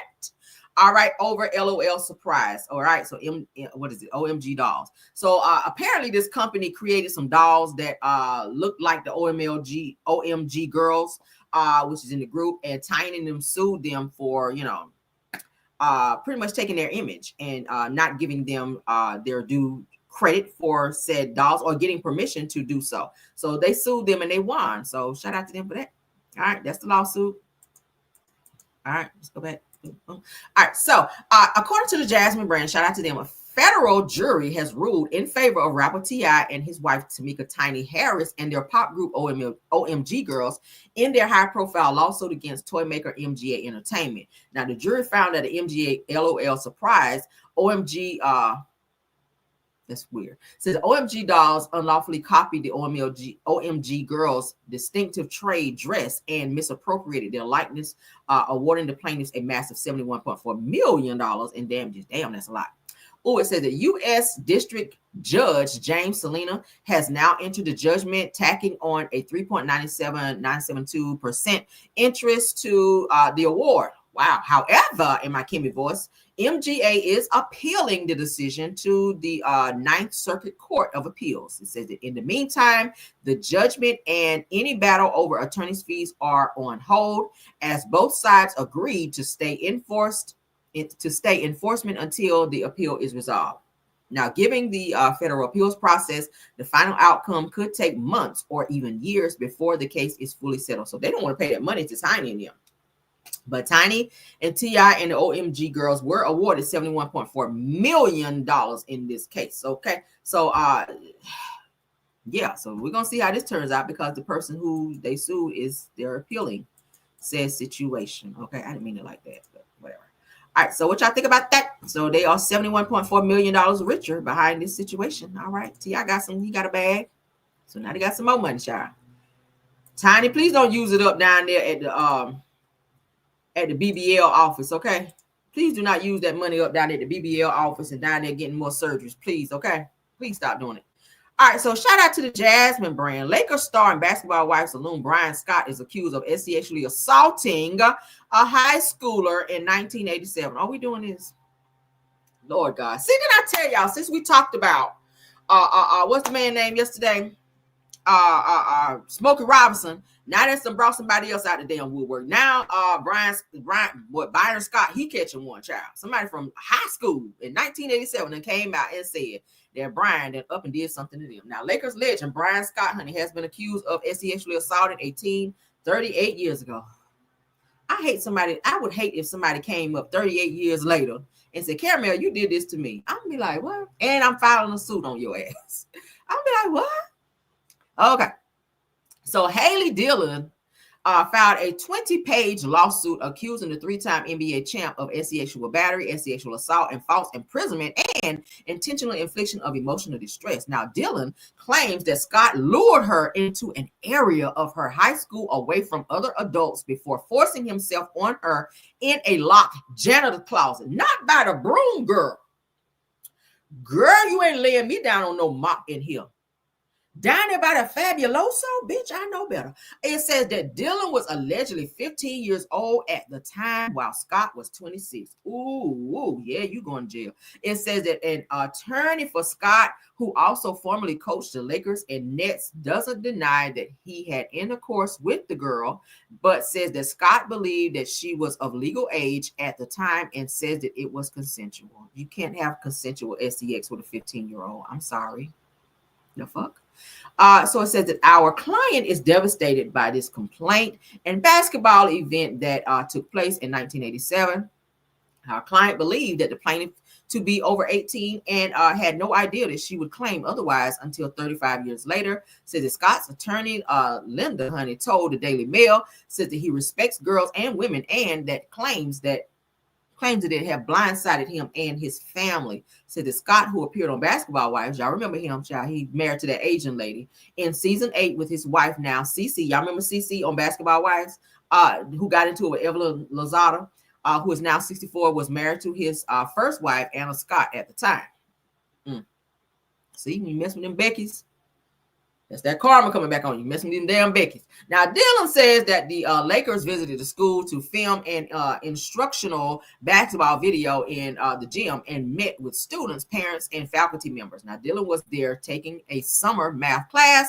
It says that when filming wrapped up for the day, that Scott asked Dylan for a tour of the rest of the school's gym facilities, which were located underneath the basketball court. Bet you did need a tour. During the tour, he forcefully grabbed Haley by the arm and pulled her inside the room. Ooh, child, No. Says that Scott is accused of kissing the girl on the mouth before pulling off her shirt and pushing her to her knees to perform the oral of the oral girl. Said that after pleading for Scott to stop, said that the ball player allowed her to leave. Now, this is the same thing, coincidentally, that they were saying that Smokey Robinson was doing to his employees, okay? He was waiting till his wife left and was doing the same shit, being forceful, child. Now, following the alleged incident, staff and parents had already left the school, so Dylan was left with the players and the filming crew. Ooh, child, that's not good. Now, it says that with no way home, Dylan received a ride from Scott while he urged her to keep quiet about the incident. Now, I ain't about to get in your car after you done did all that to me. You done grabbed my arm, forcibly threw me in the damn room closet down there by the Fabuloso, and then made me get down there on my knees on the dirty floor, child, in the damn closet and do some egregious bullshit. And you gonna offer to take me home, bitch? No, I will walk at this point. Oh my God. Now this says that Dylan is seeking a trial by jury over $25,000 in damages too. So she is asking for some money behind this. Ooh, that's not going to be a good look on you, Byron. Ooh, Byron, you about to pay her, okay? This is so sad. What is wrong with people? Why you feel like you can force yourself on somebody? Because you feel like you got a little change in the bank. Hell no. Ooh, child. Okay, Smokey, you done kicked it off. There's gonna be some more people coming out.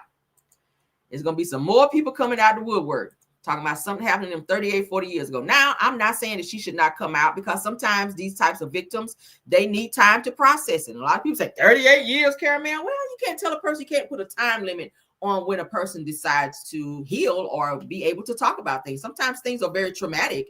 And it takes time for them to talk about said situations, okay? If you are worded, sometimes, some people sit on it for life and they don't talk about it. So you can't say, oh my God, why she wait 38 years to come out and sue him or come for him? The same way that the women from Bill Cosby situation, y'all remember people were saying, oh, why they coming waiting 40 years to come out and say something now? Sometimes it takes somebody else saying something and then you say, oh my God, I feel comfortable. Now I can say something. You just never know. So I never try to victim shame or victim blame anyone if they've ever been in a situation as such, because everybody's healing time takes time. Okay. It really does. And anyone that's ever been in my, anybody in my chat, if you've ever been in a situation where you have been violated in that way, then you know exactly what I mean by that. It takes time. And you go through the embarrassment. You go by blaming yourself at some point in time, thinking that you were the reason why this person did this to you, and the shame of coming forward and what people are going to say about you when you come out and share your story. A lot of people, they don't talk about it because they don't want to face that public scrutiny of people blaming them and say, oh, that bitch just wants some money. You know how people get. So prayers to the young woman dealing with that. Byron, you are a total sleazeball for that. All right, so Funky Dineva, child. Funky Dineva when I got him a damn lace front, child. Let's get into it. When I saw this, I said, what happened? Child, so y'all know, I don't know, maybe Carlos King gonna do it next, because y'all know his hairline back here now, child. Every time we see him on Messy Mondays, then went back another inch. He started here, okay? He started here last year, now he then went like that, okay? This Carlos was here last year. So now the boy, he done sat up there, lied, and no accountability. His hairline is back here now behind his ear. So they spray that Beijing and shit on the front with that white line like they got Funky right here. So Funky is out here about to get him a man unit, y'all. So we gonna watch his transformation for this shit is so fucking crazy. Oh my God. Said, child, you saw the lady. Baby, we about to look at it. Because when I saw this, I said, I know y'all lying to me. I know Funky is not sitting his ass in this fucking chair about to get no man unit. Who's your referral? Was Ken your referral? Because y'all know they said Ken got a man unit too. Ken from Love Marriage Huntsville Child. Ken Chin. They said Ken might have been his referral. I don't know. I'm going to have to check up on that and see. But let's get into this damn man unit, child. Oh, Lord. Lord. Child. Hell no.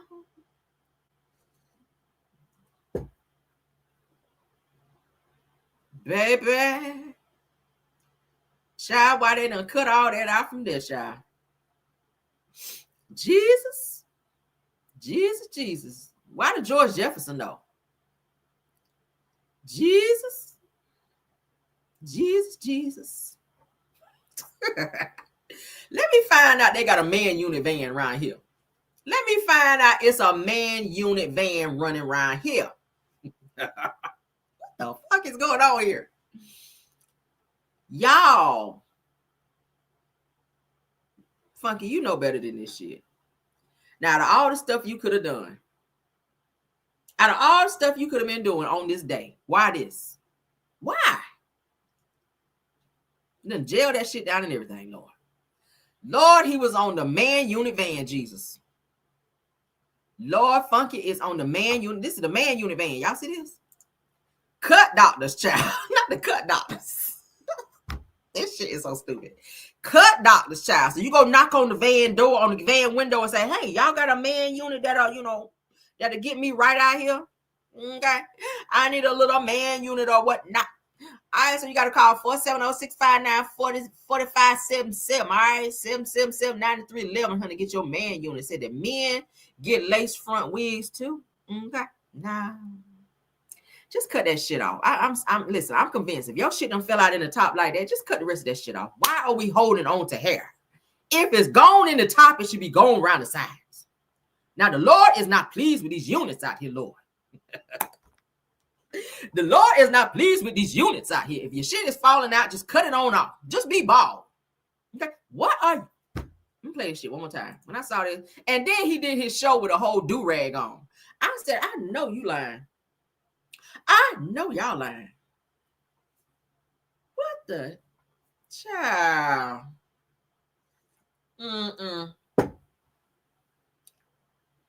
Lord have mercy.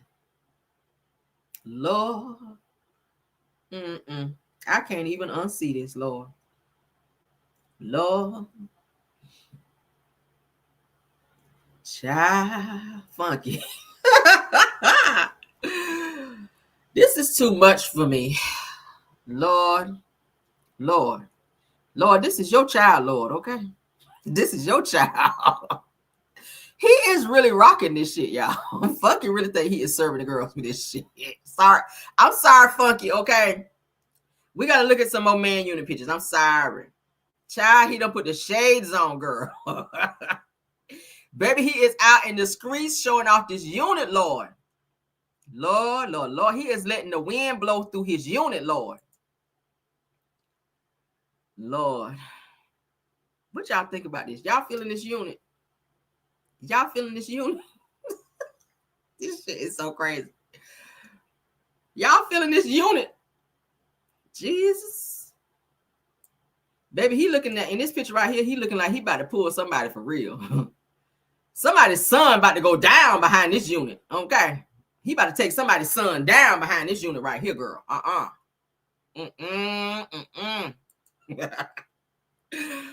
Oh, my God. Girl, girl, girl. Ooh, somebody done told him, y'all. Somebody done told him he is. Ooh, girl, Funky.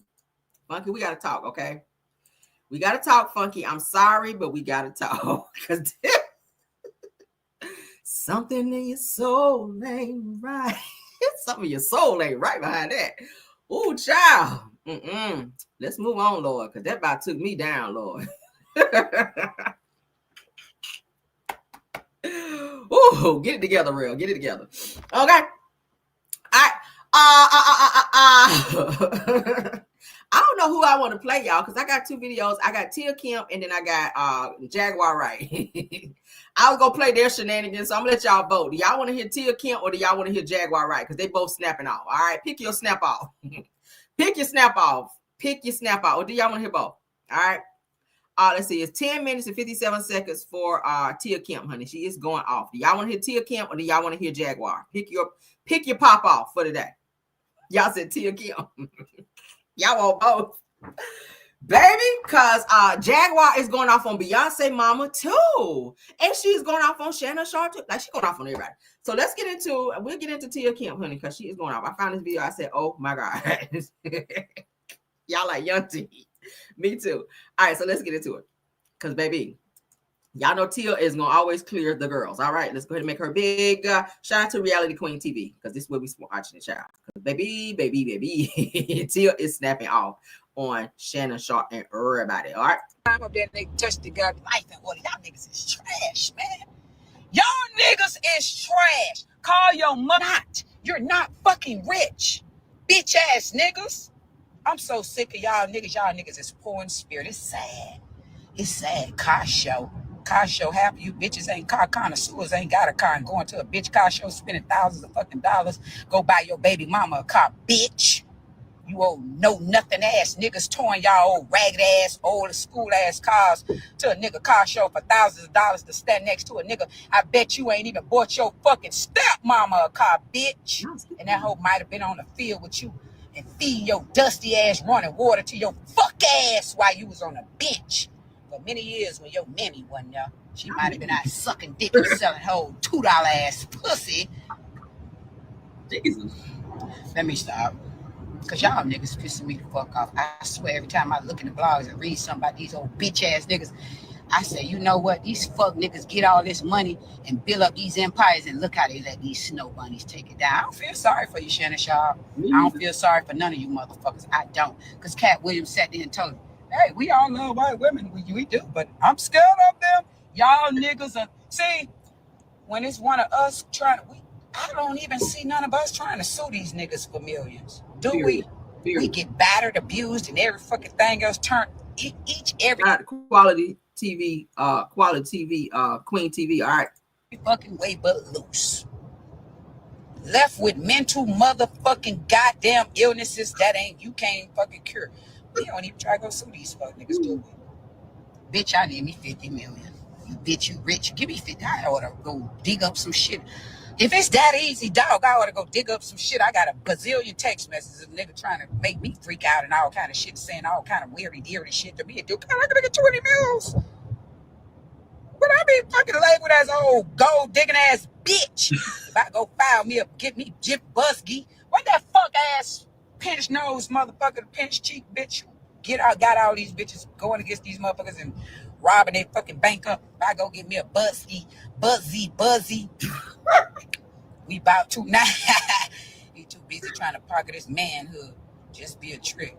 We don't sue at all, but take the most pain. For real. And then they'll drag your ass to court about your child that you done birthed they fuck ass with a long wingspan like them, and they don't even want to put them in the motherfucking McDonald's All-American goddamn camps and shit. You bitch ass niggas. Y'all niggas is flaw as fuck. I bet that Snow Bunny got more stamps and miles on her motherfucking Sky Miles than any one of they motherfucking children, any one of the Shannon Sharp children. I bet you. He done flew that bitch out more than he flew his own fucking churn out. Until you giving me a headache. What bitch go take you aspirin? Or now. Call a doctor. Just told y'all hoes I get my headache, heartaches, heart attacks, and heart fucking breaks. And head buses. So you choose the one you want to motherfucking accept. That Snow Bunny is a man, auntie. What?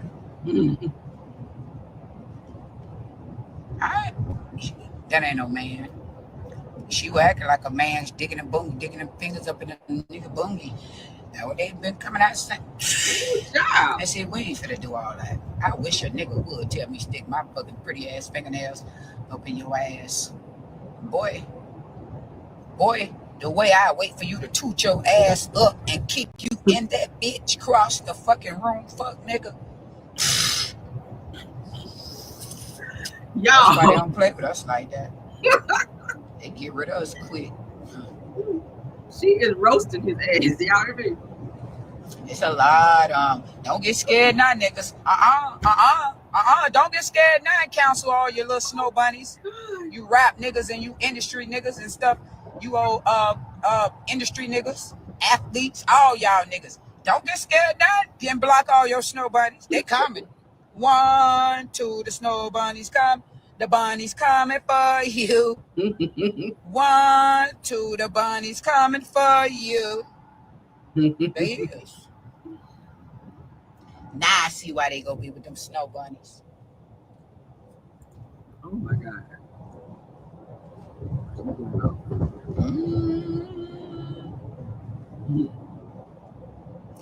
They disrespect the black queens for the snow bunnies. Cause Kanye sure enough, I don't know what the fuck, he just done lost it. Boy, black as your mama was, God, you know, may she rest in peace. And as big as her gap was in her mouth, boy, you should never be over there messing around with no Caucasians. And then I think she was a Delta or something, and a history teacher. What was she? Oh, I'm finna say that's another gator right there, boy. What was she? I know she had some kind of degrees. She's a doctorate degree. She was something. She was an educator, wasn't she? Make your lip. Make your top lip. Touch your nose. Let me see if it's a filter. Nah, because you the freaky motherfucker was DMing me talking about send you pictures of this. They talking about that's a fetish now. This bitch gonna jump in my DM talking about they'll pay me for do this. No, you won't, bitch, because you ain't gonna pay me what I do that. I don't eat no. I don't like when these niggas pop off arrogant than a motherfucker. As much shit as I talk. Listen, I ain't lying to you, boy. I don't give a fuck about none of that shit. Boy, I want to see them comments, boy. Yeah, I want to see them fucking comments, dog. I like to look at them bitches and scrolls. God, the mighty. Let me go to this pussy asshole page. I know you ain't like, bitch, your baby ugly. I know you like. God, go to your page, talk about your child holding up that kindergarten diploma in their hand. I don't give a fuck about that shit. She is crazy. That motherfucker look like he should have been out of kindergarten 3 years ago. I be wanting to see. Leave me comments. You motherfuckers, is that the new song they made? That's it?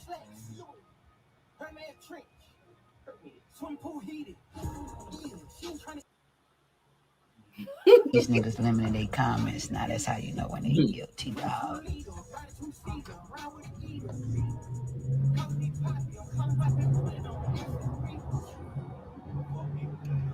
Hey, this is what we gonna do today, dog. Let's go to Shannon Shaw, put some white snow bunnies down there and dicks. You know, the eggplant emojis. Come on, y'all. Let's go over there to his page and put some, now I'm finna smoke as soon as I get in the house. Damn, I just left the fucking airport. You think I jumped off the plane with the doobie in my fucking...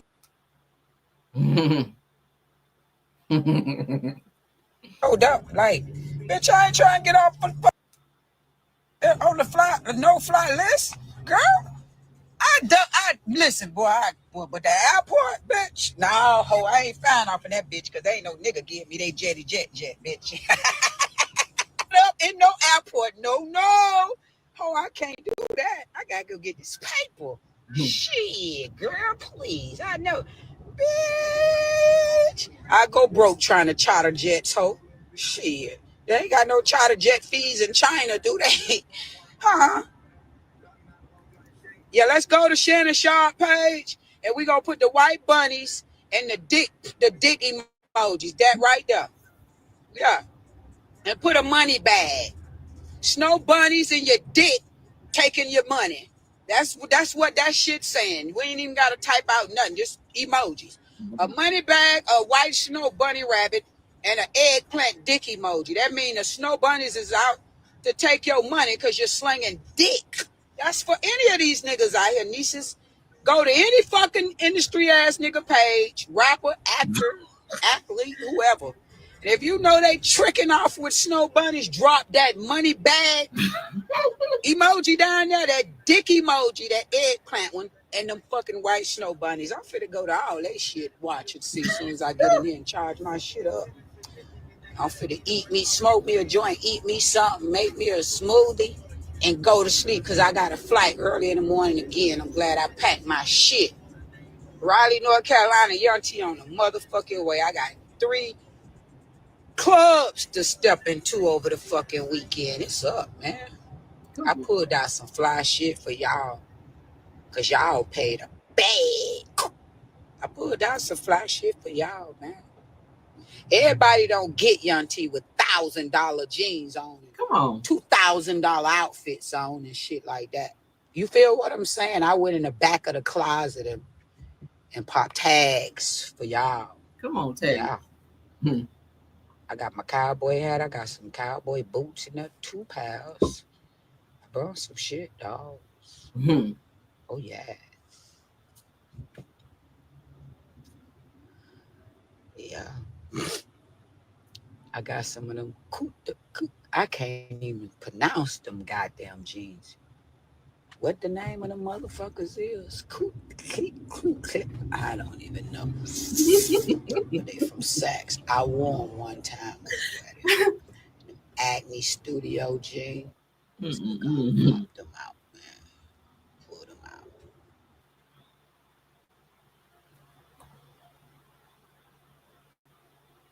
I'm trying to call her, I think. Okay. All right, that's it. What y'all think about it? She is crazy. I love me some doggone. I love me some Tia Kim. She is crazy as hell. Y'all enjoy that. Tia is crazy. All right. What else I got? Okay. So I'm gonna go ahead and we're gonna watch Jaguar too. Shit. How long is Jaguars? I don't know if we're gonna watch the whole thing with Jaguar. Jaguar is a hot damn mess. She's calling everybody out. No wonder she's getting sued. I found this. I said, let's watch Jaguar too, child. Y'all say you want to watch both, we'll get both. Shit. Let's get them both. Shout out to Screen Queen, child. Shout out to Screen Queen. Let's go. Oop. Sell some more properties. Sell another island. Girl. Stop sticking up your audience. Girl. And while you're at it, since you got so much public relations going on, why haven't y'all found a PR person to tell Tina Knowles to sit her goofer ass down? Damn, Jag. I'm sick and tired of these Schluminati broads in their books. Not Schluminati. Yeah, Tina done wrote a book. She did? Yeah. She got a book talking about how she's the brains. Nobody want to hear that. Behind the management of Beyonce. You a fucking lie. Like, it's sad. Why you want to compete with Kris Jenner? Look at what she made her kids do. And then she want to sit there and talk about her relationship with Matthew and talk about this and talk about that. Celestine, sit the fuck down. Somebody take my mom's phone. And stop trying to promote yourself. What you trying to find a way to edge it in so when your daughter's career finishes crashing after that big lip monkey you made her marry, or at least that's what the press releases are saying. Wow. Takes her down with him.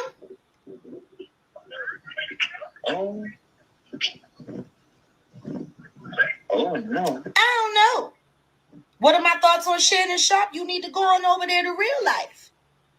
Because I did commentary about it. It'll be coming out very shortly. What I am going to tell you is a lot of you are going to be upset.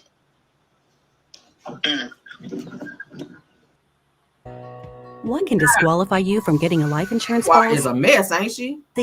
with us. Let's get past this ad, child.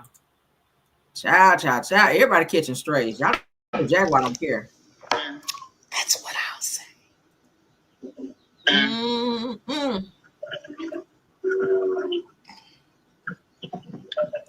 Why has nobody turned on Clive Davis? I don't know. Maybe that's because they're all beholden to him.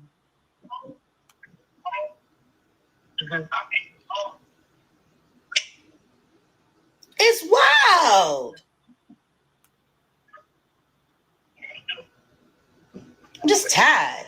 I'm tired of all of these underachievers, all of these average people having so much to say about me. But when I say something about them, they ain't got nothing to say. It's whoop, crickets. Girl. Wasn't that where this all started? Wasn't that where we started this today? They get real quiet every time you say something, and I'm just curious, why y'all so quiet? Because if you lie, you say something. Y'all say something about everything. Like, stop sending all these weirdo bloggers to try to stalk me and hunt me down and put cases on me and carrying on. Yeah, like. Thank you. Why y'all just say something? No makeup.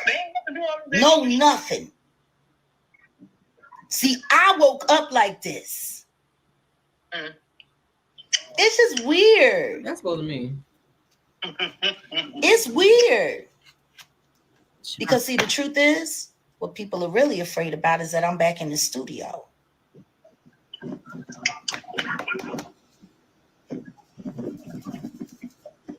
What they really mad about is that Jag is about to come all the way outside and start performing again, live. Okay. Getting real quiet about that, huh? Okay. Thank you. I look like my mama, and I got my daddy's brains. See, the truth is, all of these little weirdo people, they've been benefiting. What the heck is that in my chat? I ain't never seen nothing like that before. Some more weird hieroglyphic stuff. No, but seriously. Seriously. Y'all can't handle me by any means. And you all know it. And the truth is, even the ones of you that liked me, you were glad when I got moved around. Because none of y'all wanted to disappear on stage just like India Irie did. Calling everybody out. Haters. Because I'll make every last one of you disappear, and you know it. And if I was a problem when we were all in our 20s, imagine what I'm like now.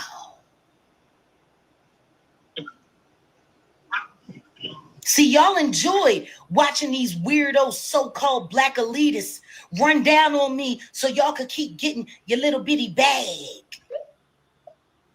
Truth is, I make more money on the street the wrong way than y'all make with your records. Did she just admit to a crime? Jaguar, you doing a little too much here, sis. Music money was always cute to me. Sure, it's cute. That's about it. Just like the Jigga Man said about Beyonce's money when they asked him, what's it like to be with one of the most richest and successful women in the industry? Babe, her money cute. Girl. He said that? Yeah, he said that. Yeah, he said that. All right, so to hear her rant a little more, you guys can go over, because I'm child. Going over to Screen Queen on YouTube if you guys want to hear the rest of Jaguar rant, honey, because she is calling everybody out. Y'all know Jaguar, honey. She talks about anybody, anytime, anywhere. She gonna throw some illegal shit in there as well. Like she said, she make more money on the streets than she do legally. Girl, Jaguar, you are being sued by Brian McKnight. Okay, you have some other charges that you're facing. Y'all know she is still facing that charge for stealing that U-Haul. Okay, not sure why you did that. And she's been in and out of jail. But I do think that Jaguar does have allegedly some mental issues that she definitely needs to check into I don't know, facility or something to see why she continues to do these rants on social media. I think this is where she earns some money. Of course, people sit and they listen for hours and hours of Jaguar going on and on and on. She thinks she knows everybody in the industry because she's been there. She's related to some people in the industry, according to her as well. But I think that some of these rants are going to wind up getting her in a lot of trouble because people are really starting to sue her now. Y'all know Jay-Z decided to sue her when she was on Piers Morgan's interview and saying that they had more victims than Diddy had and all this other stuff. So she's always said she knows where the bones are buried, but Jaguar definitely has a lot of issues. All right. So if y'all want to hear the rest of it, y'all going over on Screen Queens, okay, over there on YouTube and listen to the rest of her rant. Okay. We're going to go ahead and end the show there. I hope you guys enjoyed. All right. I'm going to be popping back in as I always do. Somebody say, who cares about Brian McKnight? Nobody. I don't care about his ass either, but he is suing her for defamation. Okay. She is getting sued by Byron Scott for defamation. But that's our show for the day. Thank you guys for being here. Y'all have a wonderful, wonderful day. Bill Wilson, KBR, Tyra, Scorpion Miss, Rose Armstead, and Truth TV Podcast. Thank y'all for modding. Okay. Schoolboy, I saw you in the house. Thank you. Our girl, What's the Tea, is in the building. Thank you so much, Sunny Days, for being here. Purple Unicorn. Thank you for being here. Miss Hills, ATL Boss Lady Green, Girlfriend Chronicles. Love seeing her. Thank y'all for being here. Did we miss anybody? Y'all? I already said Schoolboy. Girl, What's the Tea? I see you in the building. Thanks for being here. Do we have anybody else, y'all? I don't want to miss nobody. All right. Maj, y'all let me know before we get out of here because I always miss somebody, child. But thank y'all for being here. Please don't forget to like the video, share the video, and subscribe if you've not done so, okay? And let's get out of here. If we ain't got nothing else, let's go. Bye. When you feel low, you can still go. Even when you feel slow, you can still go. Even when there's no hope, you can still go. I never answer to no, man, I still go. Go, go.